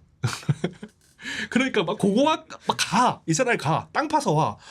그러면 이거는 무슨 성벽이네 무슨 말을 해. 예. 그분들도 훌륭한 분이기는 해요. 근데 제가 문제 삼는 건 뭐냐면은 고고학의 논리가 20세기 지금까지 식민주의를 정당 방위하기 위한 논리로서 고고학이 활용되어 왔고 매우 고고학은 정치적입니다. 그래서 예. 실제로 국방부 장관이 땅 파고 막 그랬어요. 왜냐면 다윗 왕국이 증명돼야만이 그 땅은 자기 땅이 되는 거지 않습니까? 제가 지금 딴 이야기 했는데 과학을 들먹이면서 문헌학은 아무것도 없고 근데 고고학을 들먹이면서 성서를 입증해야만이 여호수아서가 입증되고 학살이 정당화되는 거죠. 그러면 제가 제시한 건 뭐냐면 탈식민인데 탈식민이라고 하는 것은 뭐냐 포스트 콜로니얼리즘은 뭐냐면은 식민 통치가 끝났어. 대한민국 식민 통치가 끝났잖아요. 대한민국은 식민 통치가 끝났는데 일본 애들이 남기고 와 그 식민 통치 잔재가 있잖아요. 근데 포스트 콜로니얼리즘이라고 하잖아요. 그러니까 여전히 식민 통치가 끝났지만 여전히 식민지를 살고 있는 예. 아프리카에 있는 많은 나라 그렇잖아요. 그러면 디콜로나이제이션은 뭐냐? 이거는 아직도 식민 통치를 받고 있어. 현재 진행형이야. 식민지라고 해야 돼요. 사실은 팔레스타인 땅 식민 통치를 받고 있는 거죠. 유럽과 미국의 승인을 받으면서 그러니까 성서 해석의 중요한 차원이 뭐냐 식민적인 질서에 저항하는 방식으로 식민 질서와 제국에 저항하는 방식으로 인종 학살에 저항하는 방식으로 성서를 읽어야 된다는 거죠. 예를 하나 들어볼게요. 신명기에 보면 물론 다른 전통의 계열이 있지만 생명체를 다 죽어라 라고 말했잖아요. 구약 성서에 생명체를 다 죽인 사례가 있습니까? 한번 이야기해 보세요. 신명기에 가나안에가 점령할 때 생명체를 다 죽이라고 그랬잖아요. 구약 성서에 그런 사례가 있어요? 예 아니요 보라고 시간 없는데 한 번도 없습니다. 한 번도. 근데 네. 그런 말씀은 있잖아요. 말씀은 있는데 그러니까 예. 그게 이제 실현은 하도 네. 그 말씀이 발화된 게 있으니까 네. 복음주의자는 네. 그거에 기대는 게 아닐까 네. 싶어요. 이게 제가 말하고 싶은 건 뭐냐면은 구현된 거랑 네. 상관없이. 철학적인 질문이기도 한데 역사를 쓸 수 있는가? 구약 성서는 제사장 문헌과 레위 문헌과 신명기 문헌과 넌피 문헌과 예언서 문헌과 6세기 문헌과 3세기 문헌과 7세기 문헌과 에스겔 전승 엄청나게 다른 목소리들이 결합되어 있어요. 예를 들어 볼게요. 신명기에선 에스라 느헤미야에서는 이방 여성과 결혼하지 말라 하잖아. 이방 여성을 떼쫓아라고 말하잖아요. 이방 여성과 결혼했을 때 자식들도 내쫓아라고 그래요. 근데 저는 그 어떤 학자들도 실제로 그게 실현됐다고 생각하지 않아요. 자, 하나님이 요셉을 이방 여인하고 결혼한 것 때문에 정죄했습니까? 정죄 안 했죠. 모세를 하나님이 정죄했는가? 정죄 안 했지. 미레암과 아론을 정죄했잖아요. 그거는 뭐냐? 유대교 내부에 이방 여성과 결혼해서는 안 된다라고 말하는 에스라 느헤미야는 자기들 생각인 거예요. 유대교 이스라엘 종교에서는 이방인과 결혼해서는 안 된다라고 하는 게 단일한 전통으로서 존재하지 않습니다. 그럼 에스라 느헤미야를 읽고 에스라가 무슨 토라에 정통한 사람이라고 말해서 한 거 맨날 성전에서 막 질질 짜다가 이방인 쫓아내라고 막 그래서 쫓아내잖아요. 하나님 말씀이라며 그게. 이제 모세, 요셉, 아브라함, 이삭 부인 어디서 왔습니까? 이삭 부인도 타지에서 왔죠. 제가 말하고 싶은 거는 뭐냐면은 단일한 유대교 전통이라고 하는 것은 존재하지 않아요. 그러니까 다양한 이데올로기가 있는 거거든요. 그러니까 헤렘을 하라고 말했는데 다윗은 한 번도 신명기 율법을 지킨 적이 없어요. 한 번도 헤렘한 적이 없습니다. 여호수아에서도 한 번도 헤렘한 적이 없어요. 여호수아에서 그냥 모순이 있는데 땅의 정복이 다 됐으니까 예언이 성취됐다라고 모세율법이 성취됐다고 말하는데 그 다음에 하나님이 여호수아한테 뭐라고 말하면은 아직도 그 땅에 정복되지 않은 땅이 있으니까 열심히 정복해라고 말하는 거거든요. 사사기 때 그래서 그 일이 발생하는 거잖아요. 그게 모순돼요. 여호수아서 내부가 모순된 내용들이 존재하거든요. 그러니까 라합을 죽여야 되지 않습니까? 야합을 살려주잖아요. 여리고성 사건에서. 근데 신명기에서 그 예외를 만들지 않았거든요. 그러니까 예외가 발생하잖아요. 여리고성 다음의 성이 아이성이잖아요. 아이성의 내러티브를 읽어보면 하나님이 되게 좋아했어요. 만족해했습니다. 만족했잖아요. 근데 다 안 죽였거든요. 근데 사울은 또 살려줬어. 사울은 하나님의 불만족스러워. 근데 그 두 가지 내러티브가 모순되다는 거죠. 제가 말하고 싶은 건 뭐냐면은 성경에 있는 어떠한 내용들을 절대적인 명령과 명제로서 읽어서는 안 된다는 거예요. 예. 그러니까 문맥을 봐야 되고 이념을 봐야 되고 우리 시대의 문맥에 맞추어서 해석해야 된다는 거예요. 그러니까 땅이라고 하는 거 제가 지금 말이 이뤄서고 있는데 20분 정도 남았는데 제가 제시하고 싶은 크리스천 시오니즘을 뛰어넘는 해석학으로서 제시하고 싶은 게 뭐냐 탈식민인데 디콜로나이제이션 땅과 생명의 탈식민 해석입니다. 그래서 상처 입은 땅에서 성소했긴데 그럼 땅과 생명의 탈식민 해석은 뭐냐? 땅과 생명의 탈식 제가 뭐 이것저것 이게 그 이야기하는데 그래서 탈식민은 뭐냐면은 이런 거죠. 그래서 첫 번째는 뭐냐면은 땅의 탈식민이에요. 그 땅을 여호수아서에서 말하는 것처럼 정복의 대상으로 봐서는 안 된다는 겁니다. 자 이렇게 생각해 보세요. 영국 사람들이 아일랜드 사람을 학살하면서 여호수아서를 인용해요. 그 땅은 하나님 우리 주신 땅이라고. 근데 구약성서에서 뭐라고 했냐면은 이방인과 거류민과 나그네들과 함께 잘 살아라고 하는 말씀이 있어요. 또 맞죠? 이사야서는 뒤로 가면은 56장에 보면은 이방인들도 유대인들 이스라엘 공동체에 포함된 걸로 묘사되어 있습니다. 개종자들이 있거든요. 그러니까 땅을 탈식민시킨다는 것은 무슨 말이냐? 땅을 정복의 대상으로 보는 것이 아니고 함께 정의롭고 공의롭게 거주해야 될 공간이 땅이라는 거예요. 그런 방식으로 땅을 디콜로나이제이션 해야 된다는 거죠. 성서를 읽을 때 그러니까 여호수아의 명령을 충실하게 수행하고 그걸 해서 학살하라 이런 식으로 읽는 것이 아니고 그 땅에 거주하는 사람과 어울려서 잘 살아가야 된다는 거죠. 두 번째는 역사의 탈식민화예요. 뭐냐? 지금 팔레스타인에 일어나는 이야기는 제국주의의 논리잖아요. 영국이 그 땅을 무슨 영국 애들이 입장에서는 20세기 때 식민주의와 제국주의 시대잖아요. 그 팔레스타인을 식민 통치화해야 되고 터키를 견제해야 되고 이런 상황인데 이스라엘 애들이 이렇게 뒷공문으로 뭐 돈도 주고 재정도 지원해주고 자기들 잘 도와주니까 이거 너희들 좀 해주고 너희들의 그 힘든 것들 제가 우리 좀 해줄 테니까 같이 도와가지고 우리 도와달라 이렇게 하면서 제국의 논리와 어떤 지배자의 논리로 이제 이스라엘을 이용해 먹은 거거든요. 그래서 이용해 먹다가 났다가 자기 떠나면서 이제 이스라엘 준 거 아닙니까? 그러니까 지배자의 서사에서 지워진 가난한 팔레스타인의 마을과 가족과 난민 이들의 역사를 복원해야 된다는 거예요. 팔레스타인의 역사의 관점으로 서사를 구성해야 된다. 역사를 탈식민화시켜야 되는 거예요. 이스라엘 하면 팔레스타인 하면은 팔레스타인 성서에 보면 블레셋이잖아요. 그러니까 신명기 역사서의 관점에서 블레셋은 나쁜 놈들이야. 우상 숭배자들이야. 다 죽여야 되는 인간들이야. 이런 식으로 신명기 역사서는 구성되어 있는데 그런 식으로 교회에서 이야기할 수는 있죠. 예, 성경에 있는 거 이야기할 수는 있는데 역사 속에서 21세기에서 그런 식으로 적용해서 이스라엘을 옹호해서는 안 된다는 거죠. 그래서 역사를 탈식민화해요. 세 번째는 뭐냐면은 서구 중심의 성서학의 탈식민화예요. 실제로 성서학이 제국주의의 상상력에 동조하고 제국주의를 옹호하는 방식으로 성서학이 구성되어져 왔습니다. 그걸 비판해야겠죠. 그 다음에 신학의 탈식민화. 이건 뭐냐면은 하나님이 특정한 민족의 하나님으로 만들어서는 안 되겠다는 거죠. 오늘날 교회가 하나님이 이스라엘의 하나님입니까? 하나님이 이스라엘이 공의와 정의를 지키지 않을 때 버렸어요. 그게 열왕기 하의 마지막 버렸잖아요. 하나님이 그 땅을 심판해서 밟았지 않습니까? 흩어버렸지 않습니까? 하나님은 억압받는 사람의 고통을 들으시는 하나님이잖아요. 그러니까 특정한 민족의 하나님이 더 이상 아니라는 거죠. 그러면 땅을 중심에 놓는다는 거, 땅. 우리는 어떤 질문을 해야 되냐? 그 땅은 누구의 땅이냐? 팔레스타인 땅은 누구의 땅도 아니고 하나님의 땅이에요. 그 땅은 이스라엘 땅이 아닙니다. 그 원래 거기서 오래 살던 사람이에요. 팔레스타인 사람 중에서 아랍 국가도 마찬가지지만 아주 오래된 교회도 많이 있습니다. 팔레스타인 사람들이 무슨 다 무슬림이고 테레스트들 아니 그렇게 아니에요. 다른 뭐 이상한 종교 있는 사람 아니고 거기도 기독교인들이 많습니다. 예. 팔레스타인도 기독교인이 많다니까요.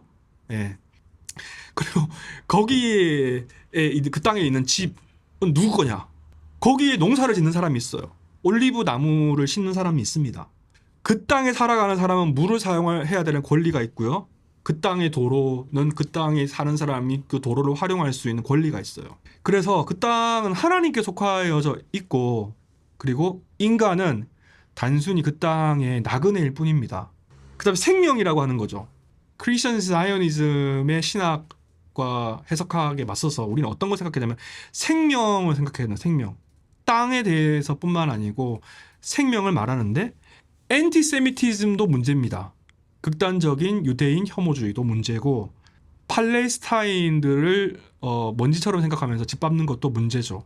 생명은 인권의 문제가 아니고 실제로 위협받는 생명, 봉쇄된 생명, 이동이 금지된 생명 이 모든 것들은 다 중요하다는 거죠. 제가 제시하고 싶은 시오니즘 해석학에 있어서 좀 추상적으로 좀 마지막에 했는데 우리가 생각해야 될 부분들은 디콜로나이제이션 탈식민주의적인 해석으로 성서를 읽어야 된다라고 말씀을 드렸고요. 제가 이 마지막 부분 좀 읽어보도록 하겠습니다.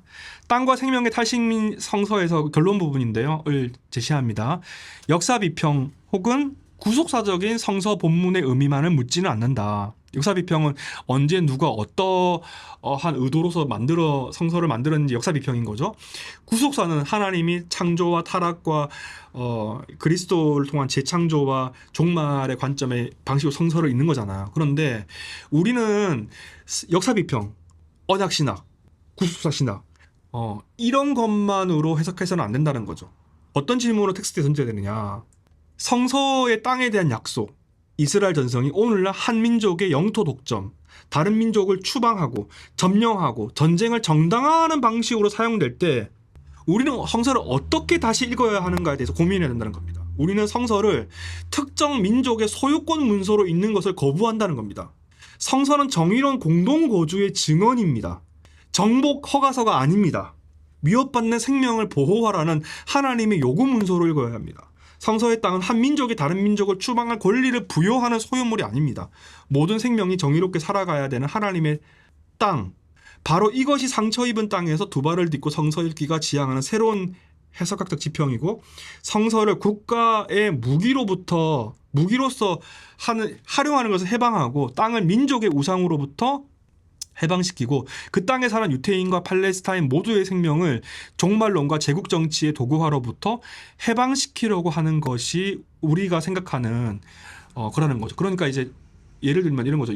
요한계시록을 읽을 때, 에스겔서 읽을 때, 다니엘서 읽을 때 하나님 마지막 때에 이런 여러 가지 사건을 통해서 하나님 예수 그리스도 오셔서 우리를 해방시키고 새롭게 할 거야라고 읽을 때 단순히 하나님이 종말에 와서 이렇게 하시겠구나. 그래서 그러한 방식으로 지금 팔레스타인 일어나는 일들을 정당화시키는 방식으로 제가 20살 때 그렇게 읽었어요. 저도 제가 CCG 출신이라고 했잖아요. 원래 제 꿈이 전부리 선교사였거든요. 지금도 그 꿈을 버리진 않았어요. 선교사로 헌신했었거든요. 제가 저 96학번인데 선교한국 세대예요. 선교한국 혹시 안 가보셨죠? 선교한국 세대인데 모르시나 보네. 선교한국 세대인데 그래서 선교한국이나 그런 데 가면 굉장히 시오니즘적인 그런 개념들이 거기에서 있어요. 선교사로 헌신할 때 그런 뭐 백투 제루살렘 같은 그런 개념들을 이제 예수님이 다시 오시는 걸 추진시키기 위해서 복음을 전해야 된다는 거거든요. 그러니까 복음을 전해서 14십창의 마지막 민족 하나에게까지 복음이 다 전달되면은 그 개념도 참 문제가 있는 개념인데 unreached people 미전도 복음 한 번도 복음을 들어보지 못한 민족에게까지 복음을 전하게 되면은 그리스도께서 오신다라고 하는 그런 개념들이 선교 안에 있거든요. 그것이 잘못됐다는 건 아니고 자기 희생을 하면서 헌신적인 많은 선교사님들이 계십니다. 그래서 선교적인 내용들, 종말론적인 내용들을 우리 가르치고 선교적인 삶을 살아가도록 이야기해야 되죠. 그런데 중요한 건 뭐냐? 그거가 동시에 윤리의 문제에 대하여서 우리가 외면해서는 안 된다는 거죠. 종말론, 성서의 실현, 예언의 실현, 선교 그 모든 것들은 문맥과 상황, 폭력이 아닌 화해와 사랑과 섬김 속에서 종말론과 선교와 이런 것들이 해석되어져야 된다는 거죠. 그런데 크리스천 자이오니즘은 그런 것들을 다 무시하고 제국의 논리, 매스 미디어의 논리, 그러한 관점에서 그 언약 신학이라든지 그 모든 것들도 그걸 다 합리화시켜 버리잖아요. 그래서 그런 것들을 우리가 조금 반성해야 될 필요가 있지 않나라는 생각이 듭니다. 네, 여기까지만 할게요. 네. 네, 감사합니다. 일단 지금 22분인데요. 10분 쉬고 32분에 이제 질의응답 시간 갖도록 하겠습니다. 잠깐 10분 정도 쉬는 시간 갖겠습니다. 네, 감사드립니다. 네, 감사합니다. 네. 권정 교수님께서 너무 말씀해 주신 것처럼 그러니까 성경 되게 다양한 전승들이 함께 있고 거기다 어떠한 특정한 어떤 주장을 강조할 수 없다라는 부분에 대해서 이제 굉장히 공감을 하면서도 또 제가 되게 고민되는 부분은 사실 그 말은 또 반대로 그러니까 저희가 지금은 어떤 제국적인 어떤 신학에 대해 반대하는 맥락에서 어떤 생명이나 혹은 뭐 환대나 이런 얘기를 했는데 사실 이게 그 반대 논리로도 적용될 수 있는 부분이 좀 있지는 않을지. 그러니까 이렇게 어떤 전승들이 충돌할 때 어떤 것을 더 성서적이라고 말할 수 있는 근거가 없다면 사실 이 수많은 전승 중에 그러니까 어떠한 식으로 성경을 바라봐야 될지가 사실 최근에 고민되기도 했고 그러다 보니까 뭔가 오히려 성경은 잘 안 보게 되고 오히려 막 현대 윤리학이나 뭐 약간 철학이나 그런 거에 막 관심을 가지게 되더라고요. 그래서 이런 부분은 어떤 식으로 조금 살펴볼 수 있을지 궁금했어요. 네. 글쎄 어떻게 해야 될까요? 근데 이제 최대한 저도 선서 해석학을 가르치는데 최대한 간단하게 말해보자면 그 해석이 일어나는 그 방식 메커니즘에 있어서 개인적으로 티슬튼 좋아하고 한데 이제 그 영국 성공회에서는 세 가지를 이야기하거든요. 근데 이게 즉 처음에는 이해가 안 되는데 나중엔 되게 좀 이게 저에게 굉장히 중요한 그 지표가 되는데 영국 성공회에서는 우리는 대한성공회죠. 성서주의가 없어요. 비블리시즘 성서주의는 성서가 모든 것의 최고라는 거잖아. 성서만. 그러면서 성서의 해석권을 권력을 어떤 특정 집단이 장악하고 여성 안수 안 준다라고 늙은 남자애들이 모여가지고 자기들이 그렇게 하잖아요. 여성분들은 밥하고 있고 늙은 남성들이 그걸 장악했기 때문에 그런 거죠. 네, 내가 말하고 싶은 그건 말하고 있는 건 아니고, 그러니까 성서주의는 없어요. 영성공에서는 뭐냐 했냐면은 이성과 전통과 텍스트 세 가지가 교차하는 지점 해석이 있거든요. 그게 영국 성공의 전통이에요. 어떤 데는 전통이 조금 더 무게가 가기도 하죠. 그래서 그 복음주의 성공에 가면은 우리나라 대한 성공회는 굉장히 그 하이처치 개념의 그 의례를 중요하게 생각하는 그 전례를 중요하게 생각하는 전통이에요. 대한 성공회에서 굉장히 세요 이게. 제가 더러미 영국 성공회 메카 같은 곳인데 거기 캐티드로 가면 굉장히 그 예전을 중요하게 생각하는 교회가 있는데 그 바로 밑에 바로 밑에 교회가 뭐가 있냐면은 복음주의 성공회가 있거든요. 거기 가면은 열린 예배 드려요. 이렇게 막 가서 막 방언도 하고 막 손 들고 찬양하고 막 그러거든요. 완전히 다른 스타일이. 근데 어떤 데 가든지 간에 어떤 데는 이제 뭐 동성애 신부님도 계신 곳도 있고 어떤 데는 뭐 사복음서를 잘 안 믿는 교회도 있고 크리스토퍼로 하이크 같은 사람도 있고 뭐 존 스투터 같은 사람도 있지만 또 전혀 아닌 사람도 있거든요. 그러니까 이게 뭘 말하고 싶냐면은 우리가 생각하는 방식으로 영국 성공이 좋다는 건 아니에요. 전통과 이성과 텍스트가 세 가지가 전통과 이성과 텍스트 세 가지가의 교차점에 해석이 있다라고 생각해요, 저는. 그래서 저는 그거에 있어서 정답이 있지만 정답이 없다고 생각하거든요. 그래서 교회에서 하는 고백, 전통, 내가 뭐 웨스트민스터 캐테키즘, 하이델베르그를 믿는다든지 아니면 나는 이제 뭐 감리교 신자면 나는 이제 뭐 알미니안이라든지 아니면 뭐 칼빈주의면 칼빈주의도 다양한 것들이 있잖아요. 교회 전통에 따라서 교리적인 체계에 따라서 내가 신앙을 고백하고 전통을 따르는 건 당연하고 그렇게 하면 된다고 생각해요. 근데 제가 말하는 건 뭐냐면 성서를 이해하는데 두 가지가 있는데 노모티브와 디스크립티브가 있는데, 그러니까 쉽게 말하면 역사 비평과 이제 굉장히 역사 비평적이고 신학적인 비평이 있다고 한다면은 역사 비평 원래 이게 텍스트에 무슨 의미가 있는지 생각한다는 거죠. 원래 이 사람들이 텍스트를 만들었을 때.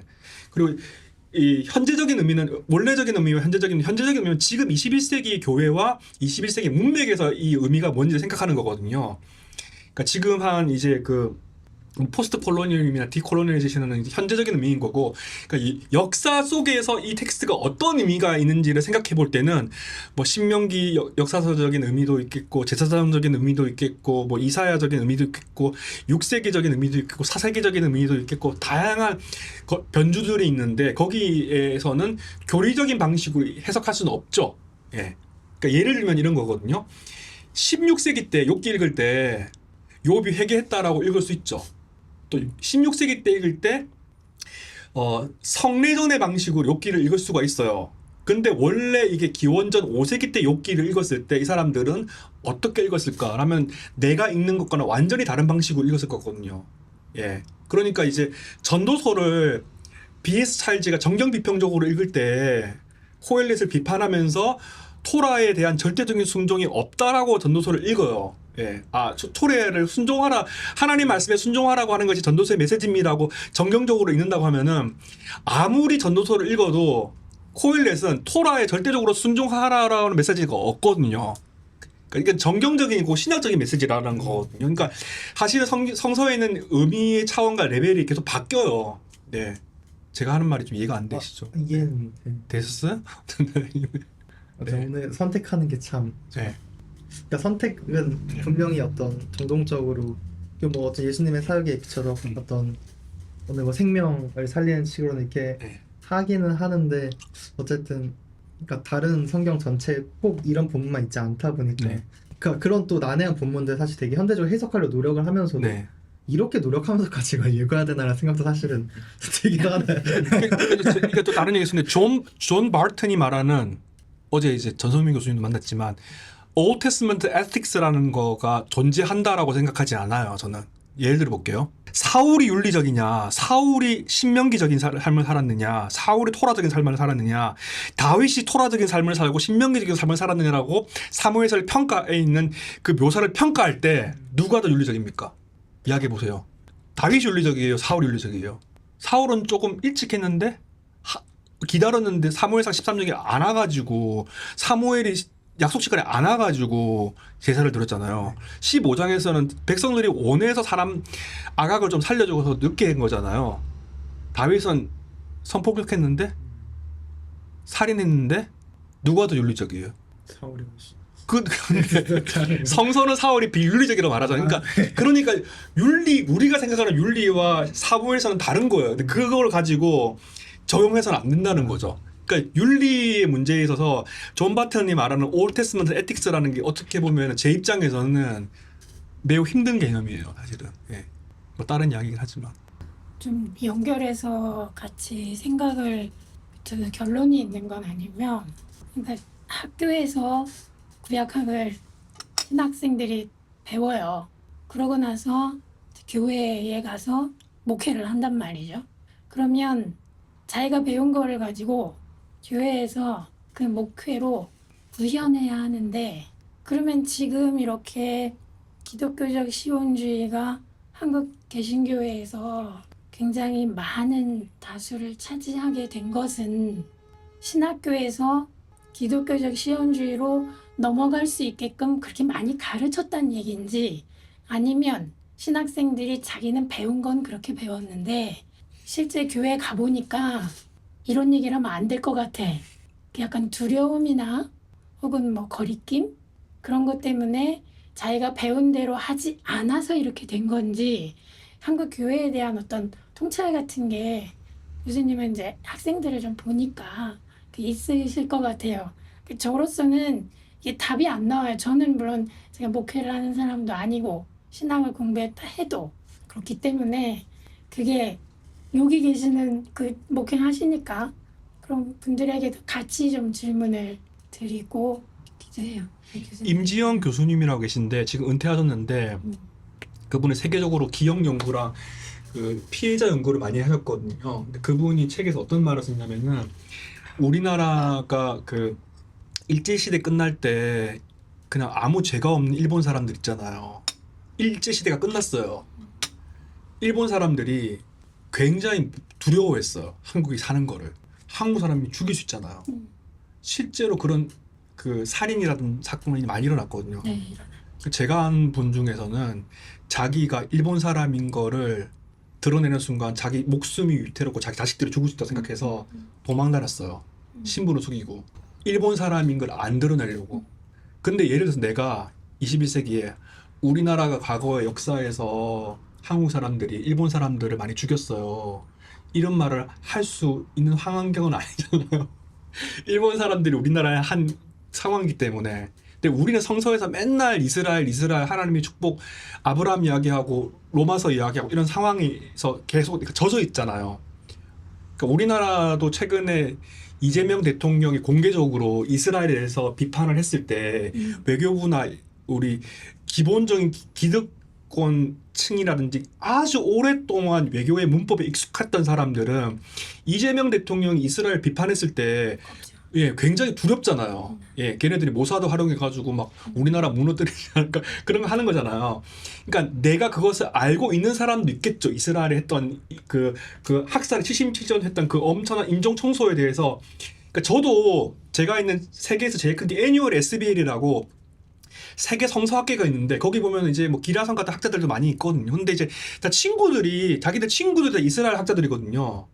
근데 이제 공개적으로 내가 아니면 개인적으로라든지 또 독일 성서학자들도 있는데 독일 성서학자들은 굉장히 이스라엘에서 우호적이고 자기들 선조들이 했던 짓거리들이 있기 때문에 이스라엘에 대해서 아무 말도 안 해요. 그래서 가끔 이제 저는 한국 사람이니까 그런 이야기 농담으로 해요. 이스라엘에 대해서 너무한 거 아니야? 이런 얘기 하고 남아프리카 공원에 제가 아는 그 학자가 한 명 있는데 그런 이야기 해요.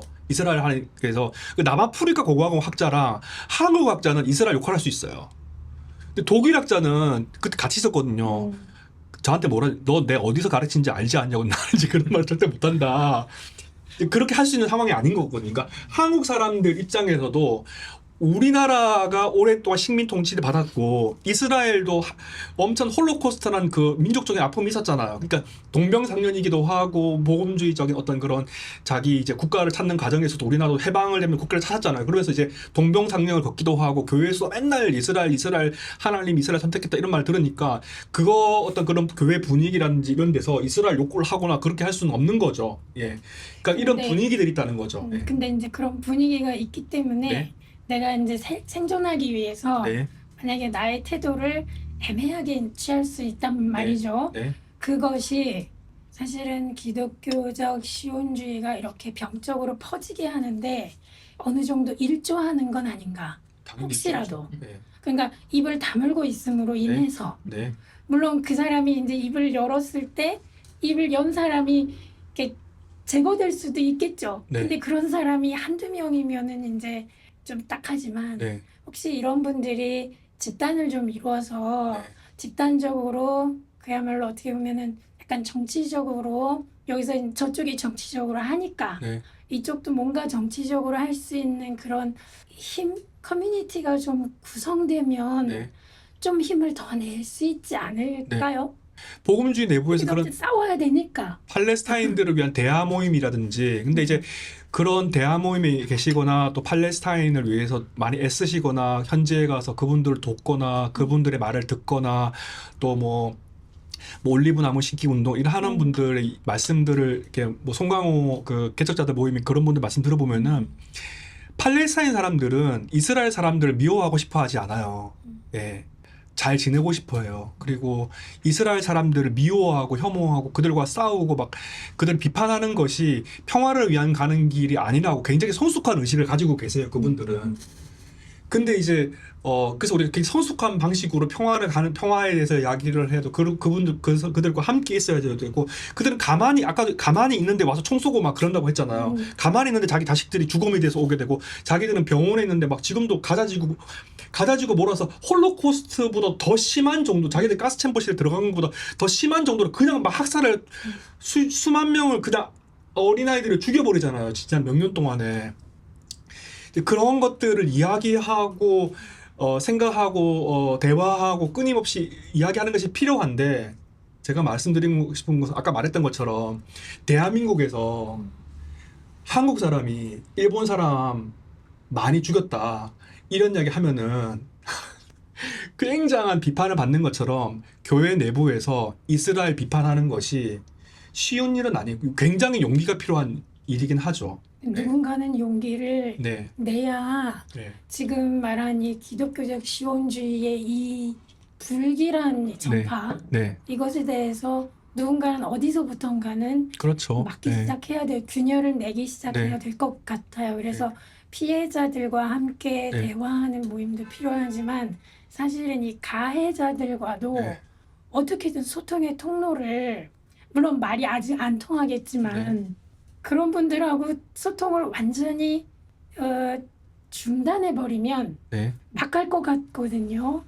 지금 갈수록 더 쌓여가면서 이분들이 그 진화 발전하지 퇴보하는 것 같진 않아요. 교수님 좀 말씀 정광훈 들어보니까. 목사보다도 아마 대화하기는 더 힘들 거예요.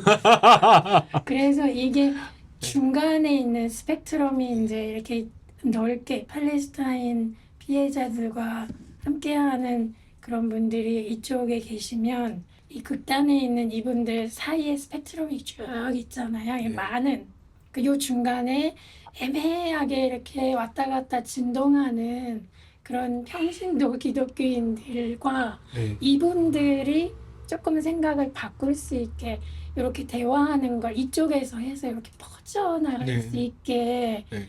뭐 성경 말씀 예를 들면 누룩이 퍼지듯이 할 수 있어야 할 것 같아요. 그렇지 않으면 사실 저는 기독교 시온주의가 교수님 오늘 말씀 듣기 전에는 이렇게 심각하게 문제가 있는지를 정확하게는 몰랐어요. 그냥 막연하게는 알고는 있었는데 이렇게 단계별로 진화하면서 괴물이 됐는지는 지금 좀 더 많이 알게 됐거든요.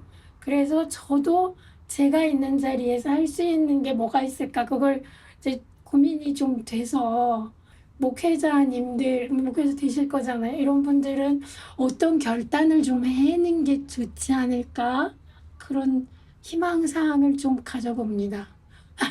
부담드리는 건 아니고 그만큼 힘들다니까. 쫓겨나도 상관없는데 그게 직업 문제거든요. 그 취업 문제라는 게 이게 그렇게 결국 간단한 생존의 거가 네, 그 생존 문제라는 게 별거가 아니라 전부거든요. 아무리 종교 노동자들이라고 해도 그러니까 그분들이 탈출했을 때 이 목소리를 내면서 살 수 있는 공간을 마련해주지 않으면서 뭐 목소리를 내야 되지 않겠어라는 아. 정의적 감성 하나도 안 통해요. 제가 몇 년 동안 볼 때. 그래서 제가 볼 땐 그 다른 판을 깔 수 있는가를 고민해 보고 이런 길이 있을 수 있다라는 걸 해야 뭐가 작동이 되지. 그렇지 않고서는 실행이 좀 어렵지 않을까요? 저는 이제 아까 자기소개를 안 했는데 저는 한나 아렌트 공부를 했거든요. 한나 아렌트는 그 48년 이전에 시온주의에 좀 더 가깝고 48년 이후에도 시온주의를 배격하진 않고 이렇게 살짝 걸치면서 근데 이제 유대교 시온주의죠 이때는. 근데 이제 이분이 이야기하는 그 67년 전쟁에 대한 이야기가 아까 말씀하신 그 기독교 시온주의의 발전상과는 좀 다른 길로 가는 것 같아서 유대교 시온주의자들과도 뭔가 좀 자리를 만들어서 그런 기회를 가지면 좋겠다는 생각이 굉장히 많이 들었어요. 이분들은 물리적으로 시오니즘을 주창하고 주장하고 이어가고 유대인 군대까지 이제 얘기한 사람인데 이분들이 가지고 있는 거는 사실은 이 기독교 시온주의의 이 추상적인 그 종말론하고는 상당히 다르더라고요. 오히려 물리적이기 때문에 더 인간적이라서 대화할 수 있는 여지가 있거든요. 이렇게 좀 파고 들어가 보면. 그래서 그 시온주의라는 그 공통 화두로 유대교, 기독교, 그리고 우리 한국 기독교 이런 분들이 좀 어떻게 대화하고 소통하고 이런 거를 좀 장을 우리가 만들어. 뭐 방법은 아직 없지만 정말 그게 필요하다. 이대로 두면 안 되지 않나 하는 생각이 들어요. 많이 해보셨을 것 같기도 해요. 대화나 이런 강연들 토대로 해보셨을 것 같아요. 어떠세요? 역사학자들이나 아니면 이제 이스라엘 역사학자들, 팔레스타인 신학자들, 뭐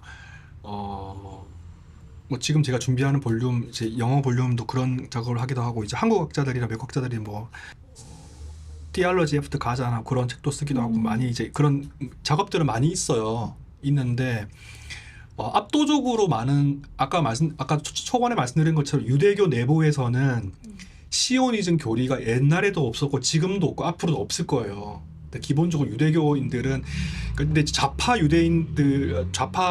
급진적인 유대인들이 어쨌든 그 땅에 가서 살기 시작하면서 그들이 일부 자기들의 생각을 수정하기 시작했거든요.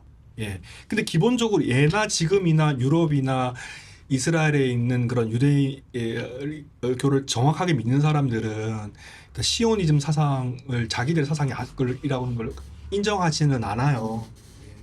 근데 이제 그게 이제 국가에 기본적으로 깔려 있는 자기들의 기본 논리이기 때문에 아브라함은 우리의 선조이고 이 땅은 하나님이 우리에게 주신 땅이니까 나가라는 거예요. 예. 너네들이 죽어야 한다는 거거든요. 내가 죽이겠다는 거거든요. 그런 생각이 그냥 박혀 있어요. 내 속에. 예. 그 마음에 박혀 있어요, 그냥. 그거를 어떻게 바꿀 수는 없다라는 생각이 드는 게 자기 정체성 자체를 형성하고 있기 때문에 굉장히 힘든 부분인 거죠. 그러니까 이 땅은 아브라함이 준 땅이니까 너네를 죽어야 돼. 이거 굉장히 상식적으로 그들은 그렇게 받아들이는 거. 그러니까 이거를 바꾸기는 힘들어요. 제 생각에는. 누군가가 나와서 어떤 혁명적인 어떤 일이 일어나지 않느냐. 네. 조현진이라고 합니다. 예, 강의 잘 들었습니다. 예, 그 기독교 시온주의 계보와 문제 현황에 대해서 잘 알 수 있는 강의였습니다. 강의를 들으면서 이제 두 가지 의문이 들었는데요. 첫 번째는 기독교 회복주의하고 이제 기독교 시온주의를 구분하시면서 그 이스라엘이라는 이제 물리적 실체를 인정하고 기독교적으로 정당화하는 이데올로기가 기독교 시온주의라고 이제 말씀하신 것으로 이해했거든요. 그런데 저는 이제 제가 궁금한 것은 이 둘이 명확히 이제 구분될 수 있는지가 이제 의문입니다. 왜냐하면 이제 시온주의를 선생님께서는 이제 유대교에서는 절대로 시온주의라는 것을 인정할 수 없다. 물론 현대의 정치적인 실체로서의 이스라엘이라는 거는 인정할 수 없을 거라고 저도 생각을 하는데요. 예를 들어서 이제 시온주의를 만약 이스라엘이라는 현실 국가를 건설하는 그런 논리가 아니라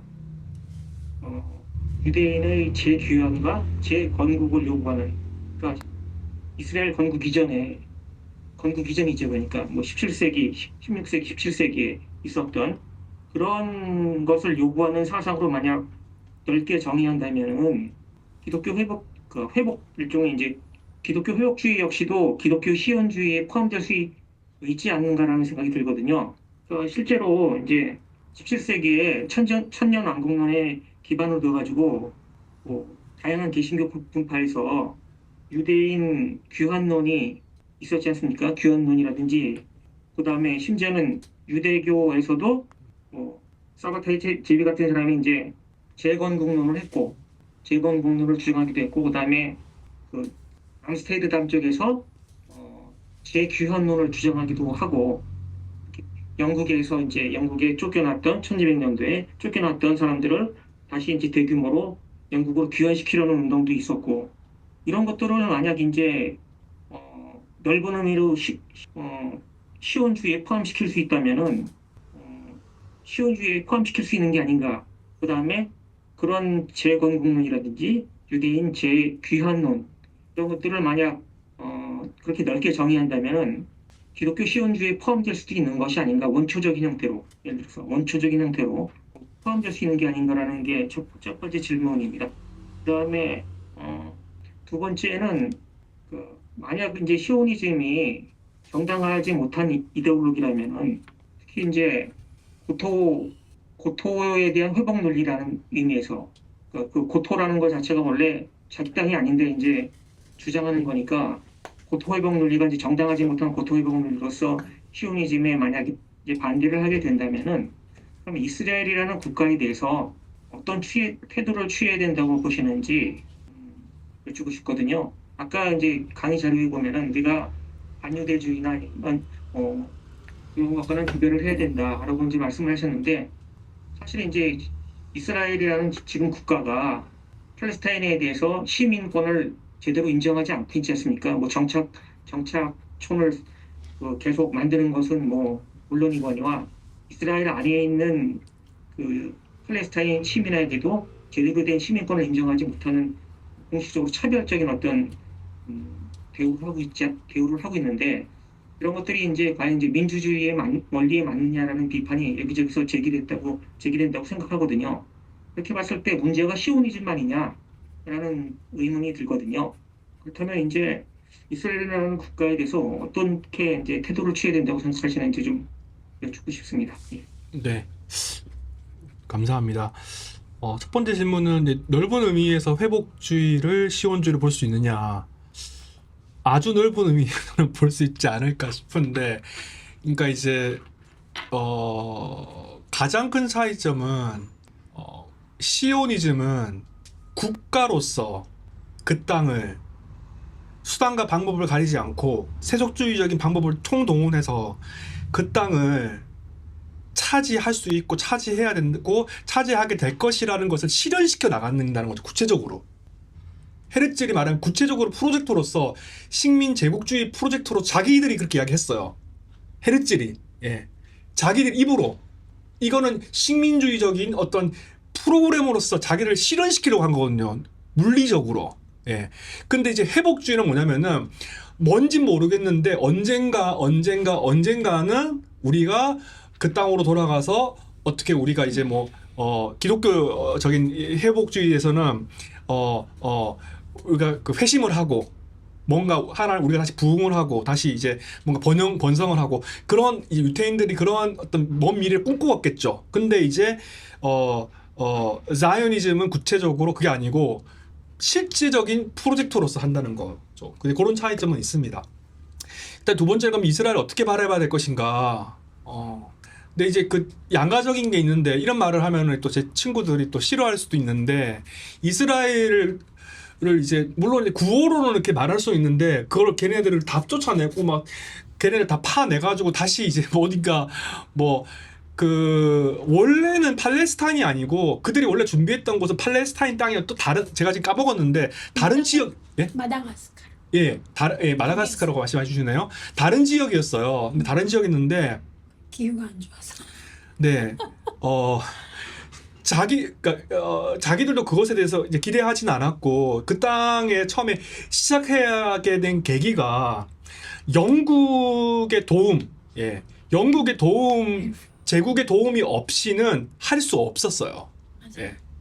할 수 없었고 이것은 철저하게 주변 제국주의적인 어떤 도움, 제국들의 도움에 의해서 움직인 것이라고 생각해요. 근데 지금은 어떻게 볼 것인가? 지금 많은 시간들이 지났잖아요. 저도 제 친구들이 이스라엘 사람들이 있고, 많은 친구들이 이제 이란을 파괴시켜야 된다. 이란을 개박살내야 된다고 믿는 친구들이 많이 있거든요. 근데 걔는 꽤 좋은 친구들이에요. 되게 굉장히 도덕적인 친구들이고 종교가 없는 친구들도 있고 제가 존경하는 분도 있고 굉장히 존경하는데 이제 팔레스타인에 대한 입장이라든지 이란에 대한 입장만 이야기하면 굉장히 얘네들은 이제 다 없애야 되는 테러리스트라고 근데 이란을 왜 싫어하냐면은 팔레스타인 사람들이 의진할 수 있는 국가 중에 굉장히 이제 호의적인 국가가 이란이거든요. 그러니까 이란 뚫고 패려고 하는 게 팔레스타인 얘네들을 찍어서 학살을 시키든 뭐 하든 다 쫓아내가지고 이 땅을 다 청소해버리고 요르단이나 시리아랑 얘네들하고 맨날 하는 이유가 실제로 다윗 왕국을 성서에 있는 다윗의 그 제국을 복원시키는 것이 자기의 필생의 과업이라고 생각해요. 얘네들은 실제로. 그래서 걔 난리치고 맨날 먼저 싸움 걸고 막 하는 거거든요. 근데 이제 뭐 제가 말씀드린 것처럼 팔레스타인의 현재에 살아가는 사람들, 일반적인 사람들은 이스라엘 사람하고 잘 지내고 싶어요. 어쨌든. 근데 그거를 뭐 우리가 어떤 방식으로 할지는 제가 다 알 수는 없지만 이스라엘 사람들을 저는 개인적으로는 뭐 물론 또 과격하게 걔네들 다 쫓아내는다고 하는 사람도 있지만 그렇게 하긴 힘들고 오랜 시간 또 그대로 살아왔기 때문에 이스라엘 시오니즘적인 그 정부 시스템과 일반인들을 좀 분리해서 볼 필요가 있다라는 생각은 들어요. 네타냐후 정부? 네. 네타냐후는 이제 범죄자라서 이제 바로 그러니까. 감옥에 보낼 수 있는 그러니까. 상태이고. 사실 네타냐후는 시오니즘을 이용하는 거 아닌가? 그렇죠. 자기가 정말 시오니스트라서 한다기보다는 자기 감옥 안 가려고. 그리고 참고로 정권 말씀드리면 유지하고. 제가 보고 유대인의 발명인가 슐로모 샨드인가 그 사람 책을 읽어보시면 알겠는데 유대인이라고 하는 개념은 20세기 만들어진 개념. 유대인은 없어요. 지금도 이제 그런 주민등록장 상에 어머니의 걸 따라가거든요. 그러니까 아버지가 만약에 한국인이거나 아버지가 러시안이다. 그러면은 차별받습니다. 그리고 이스라엘의 백성의 국민인데 만약에 내가 팔레스타인 족보를 갖고 있다. 그러면은 차별받거든요. 그러니까 이제 민주주의적인 국가는 아닙니다.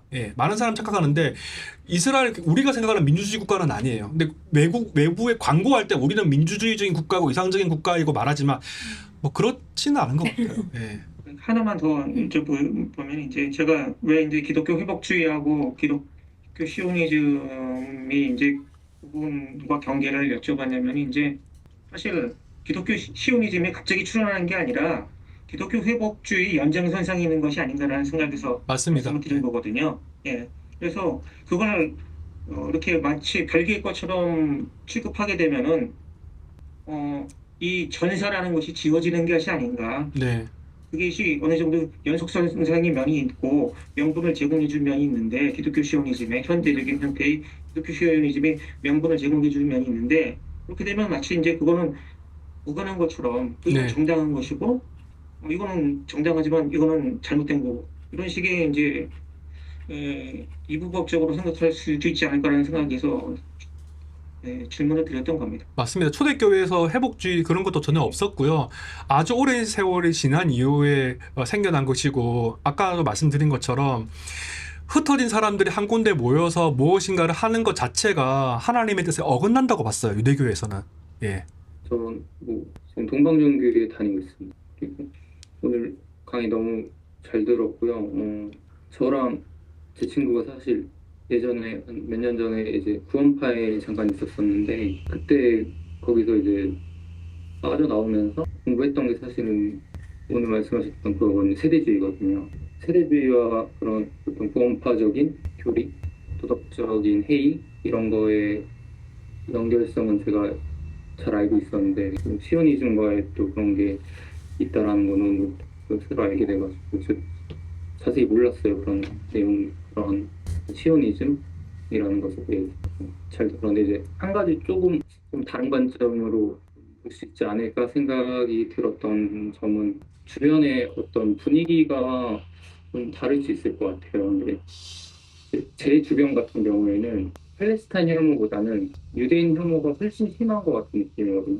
여전히 그게 단순히 이게 뭐 홀로코스트에서 엄청 심했다가 이제는 이게 완전 역전돼가지고 지금은 유대인들은 이제 다 좋은 사람들 뭐 이렇게 생각하고 오히려 뭐 팔레스타인들은 뭐 나쁜 사람 이렇게 생각하지 않는 것 같아요. 제 주변에서는 굉장히 많은 사람들이 팔레스타인 그런 쪽을 동정하고 물론 이제 당연히 동정해야 될 부분이 있다고 생각하지만 저도 유대인한테는 좀 오히려 좀 역으로 어떤 과한 그런 잣대를 드리는 식으로 말씀드리면 저 만약에 우리나라에서 그런 하마스와 같은 학살이 그쪽에서 먼저 그런 공격이 있었던 거니까 북한이 만약에 와서 우리한테 그런 거를 그런 행위를 했다고 하면은 저는 당연히 이제 온 국민들이 다 분노를 하고 그거에 대한 보복을 할 거라고 생각을 해요. 그것이 과연 어떤 그리스도교적인 내 이웃을 네 몸처럼 사랑하라는 게 그런 케이스에 저도 적용될 수 있나라는 생각은 사실 들거든요. 그러니까 이 어떤 개인적인 차원에서의 윤리와 공동체 차원에서 윤리는 다르다고 생각을 하고 그런 관점에서 보면 않을까라는 생각은 조금 들었던 것 같습니다. 그거 하나만 좋은 말씀인 것 같고 제가 아는 지인 중에 그 제가 지혜문학도 공부하기도 했는데 이제 그 토아 포르티라고 이스라엘의 최고 지혜문학 연구하시면 저랑 일도 같이 하고 하신 분인데 이제 하마스 사건 때 아들이 죽었어요. 끌려가서 이제 행방불명됐다가 이제 죽음으로 돌아왔는데 아들의 여자친구도 죽었거든요.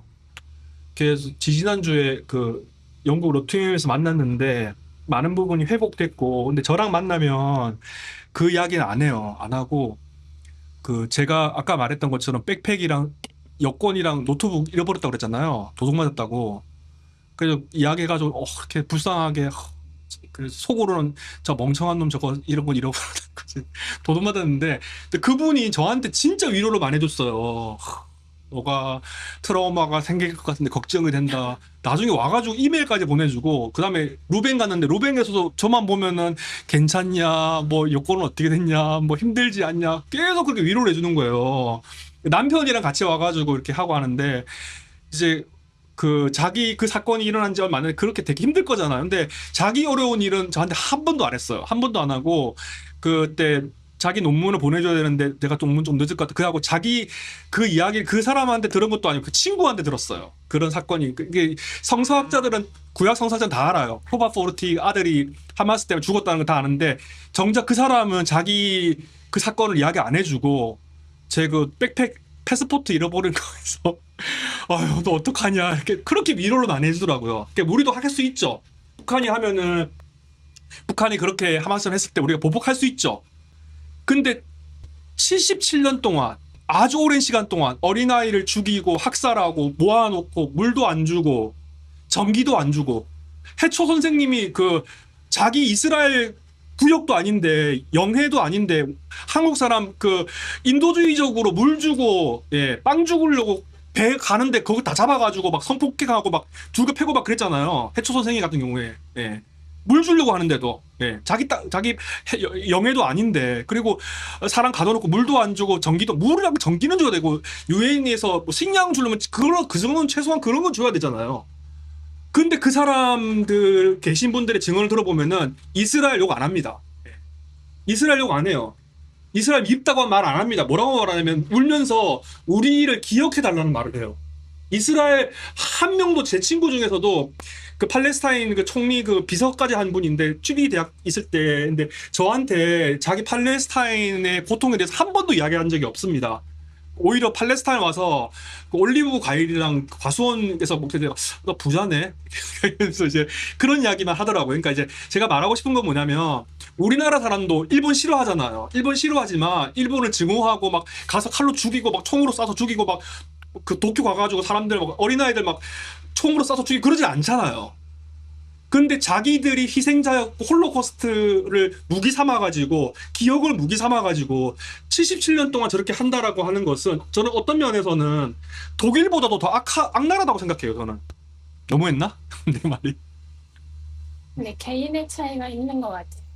지금 말씀하신 요지도 개인 간에는 용서가 가능하고 개인 간에는 좀 더 용서할 수 있는 사람도 있고 덜 용서하는 사람도 있는데 이게 국가 차원이 되면 좀 어렵지 않겠느냐 이런 문제 제기인 것 같은데 그렇죠. 네. 저도 그런 문제 제기에는 그 거의 99.9% 정도 동의를 해요. 그래서 개인 간에 해결할 수 있는 문제와 이게 그 뭐라고 해야 되죠? 정치적 차원에서 혹은 이 전쟁 시기에는 이걸 어디까지 막을 수 있는가 이런 문제는 조금 차원은 다른 문제인 것 같긴 해요. 팔레스타인 중에서 하마스에 동의하는 청년들도 있는 거잖아요. 그러니까 저는 이게 개인 이야기를 하기 시작하면 이쪽 개인 또 유대인 쪽에서도 이번에 그 하마스 인질 그 얘기도 자기 가족 중에서 그렇게 죽은 사람이 있는데도 전쟁 그만하자라고 시위하는 유대인들도 분명히 또 예루살렘 시내에 있었거든요. 저는 또 이제 그런 사람을 이렇게 건너 알기 때문에 그래서 개인 간의 이야기보다는 사실 오늘 기독교적 시원주의도 문제가 되는 거는 이게 정치적으로 명분을 이용해서 그걸 가지고 타 집단을 획일화해서 이 타 집단을 말살하려고 하는 이런 의도이 생기는 게 이게 문제가 굉장히 심각하다라는 거는 이분도 알고 저도 알고 그러니까 이제 계신 말씀. 폴란드 사람이 독일 사람들에게 의해서 많이 학살당했고 러시아 사람들은 굉장히 슬픈 역사를 갖고 있어요. 근데 슬픈 게 뭐냐면 폴란드 사람도 유태인에 대해서 악랄한 짓을 많이 했거든요. 예. 우크라이나 그러니까 자기도 피해자인데 가해자인 거예요. 그렇죠. 그러니까 지금 상황 이스라엘도 피해자잖아요. 근데 그러니까 우리나라 대한민국도 어떻게 보면 과거에 제국주의 때 피해를 당했던 사람이지 않습니까? 근데 이스라엘하고 다른 점이 거기에 있는 거죠. 질문은 아니고요. 네. 그때 팔레스타인 유학생이셨나 와서 말씀하시는 거 들을 때 하마스는 본인 자기네 나라 국민들한테 대한민국 사람들을 독립운동가라는 그런 느낌? 그런 이미지다 이렇게 말씀하시더라고요. 그래서 저희 안중근 의사 막 엄청 찬양하시고 예를 들으니까 바로 이해가 되더라고요. 분명히 팔레스타인 사람들이 이스라엘에 이제 의해서 많은 자유의 제약을 받고 있을 때 한 행동 아니었나요? 그래서 뭐가 먼저인지의 역사는 정말 오래된 것 같긴 한데 아무튼 서로 평화를 위해서 서로 이런 노력하고 이렇게 평화를 위한 대화로 풀어가는 노력이 서로 있어야 되지 않나 그런 생각도 듭니다.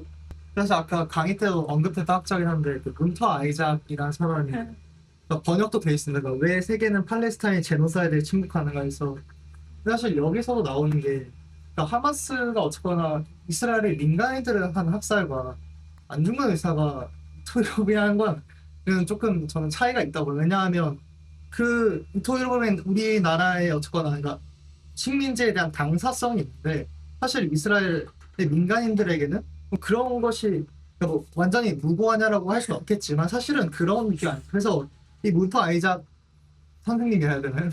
이분도 말하시는 게 아까 얘기하셨던 것처럼 이스라엘이 먼저 팔레스타인에게 가했던 수없이 많은 어떤 일들이 어떻게 보면 이러한 그 민간인 학살을 불러일으켰던 측면이 있을 수 있다. 그러나 자신들은 이런 학살이 그러니까 그 당시에 일어났던 그 일에 결코 동의하지 않는다. 다만 이런 식의 어떤 폭력적인 우리는 이제 이스라엘과 팔레스타인의 전쟁이라 하지만 사실 힘의 차이가 되게 명확한 어떤 학살 가운데 이런 비대칭성이 이어진다면 사실 이렇게 폭력적인 일이 어떻게 안 벌어지겠는가. 그러나 우리는 그 폭력 자체는 동의하지 않는다. 이런 식의 관점을 유지하시거든요. 그러니까 저는 이거는 사실 대단히 중요한 관점이라고 생각이 듭니다. 그런 민간 학살 자체를 옹호를 하면서 이건 뭐 이렇게 되면 사실 오히려 말씀하신 것 같은 평화가 좀 이렇지 않지 않을까라는 생각이 좀 들어서 아까 좀 말씀을 드렸습니다. 오늘 강의 들을 때 순서가 1600년대 그래서 기독교 회복주의가 뭐가 있었고 그다음에 종교 말고 그냥 세속주의적 그냥 유대 시온주의 약간 국가 그게 1800년대 약간 그다음에 1900년대 이게 종교적으로 약간 시온주의 이런 운동과 또 복음주의 뭐 미국부터 해서 그런 운동이 1900년대 이게 활성화 순서가 이런 흐름으로 간 거가 맞을 거야. 그래서 유대인 시온주의에도 기독교 회복주의라는 게 막 이렇게 영향을 상호주고 이런 식으로 흐름이 이렇게 이해를 하면 맞을 거야. 그러니까 기독교 시오니즘이라고 한다면 아까 말씀 다비의 그 세대주의 전전연설의 등장과 함께 블랙스톤 청원 운동과 함께 이제 거기서부터 본격적으로 시작된 거고 아까 말씀드린 건 헤르즐이 이제 보통 첫 번째로 이제 식민주의적인 방식으로 그 운동을 시오니즘적 운동을 시작한 사람으로 이렇게 볼 수 있는 거죠. 예. 근데 이제 그거에 대해서 가장 강력한 이제 어떤 미국이나 제국의 미국이나 영국의 독일도 포함돼 독일 경건주의 운동도 거기 회복주의 운동이 시작된 게 있거든요. 그러니까 영국하고 미국이라고 하는 두 나라가 이스라엘을 서포트해주지 못했다면 사실은 불가능한 거죠. 네. 지금 뭐 이런 거 공부를 따로 더 하할 때 추천하는 책 중에 아까 뭐 만들어진 유대인 책도 살짝 나왔는데 그런 거 좀 추천하는 책으로. 그 책도 괜찮고 기독교 시오니즘 책은 세물급 플러스에서 녹색 커버로 나온 책이 한 권 있어요. 그 제목이 뭐더라? 하여튼 기독교 시오니즘이라는 책이 있고요. 그 말고도 번역되지 않은 책들은 뭐 굉장히 많이 있습니다. 찾아보시면. 외부 소음 때문이기도 하고 시간도 다 돼가지고 오늘 일단은 이렇게 급히. 마치도록 하겠습니다. 선생님들 온라인 오프라인으로 참여해 주셔서 너무 감사드리고요. 다음에 또 놀러 오시면 너무 좋겠습니다. 네, 감사합니다. 네. 네, 너무 감사합니다. 좋은 밤 되세요.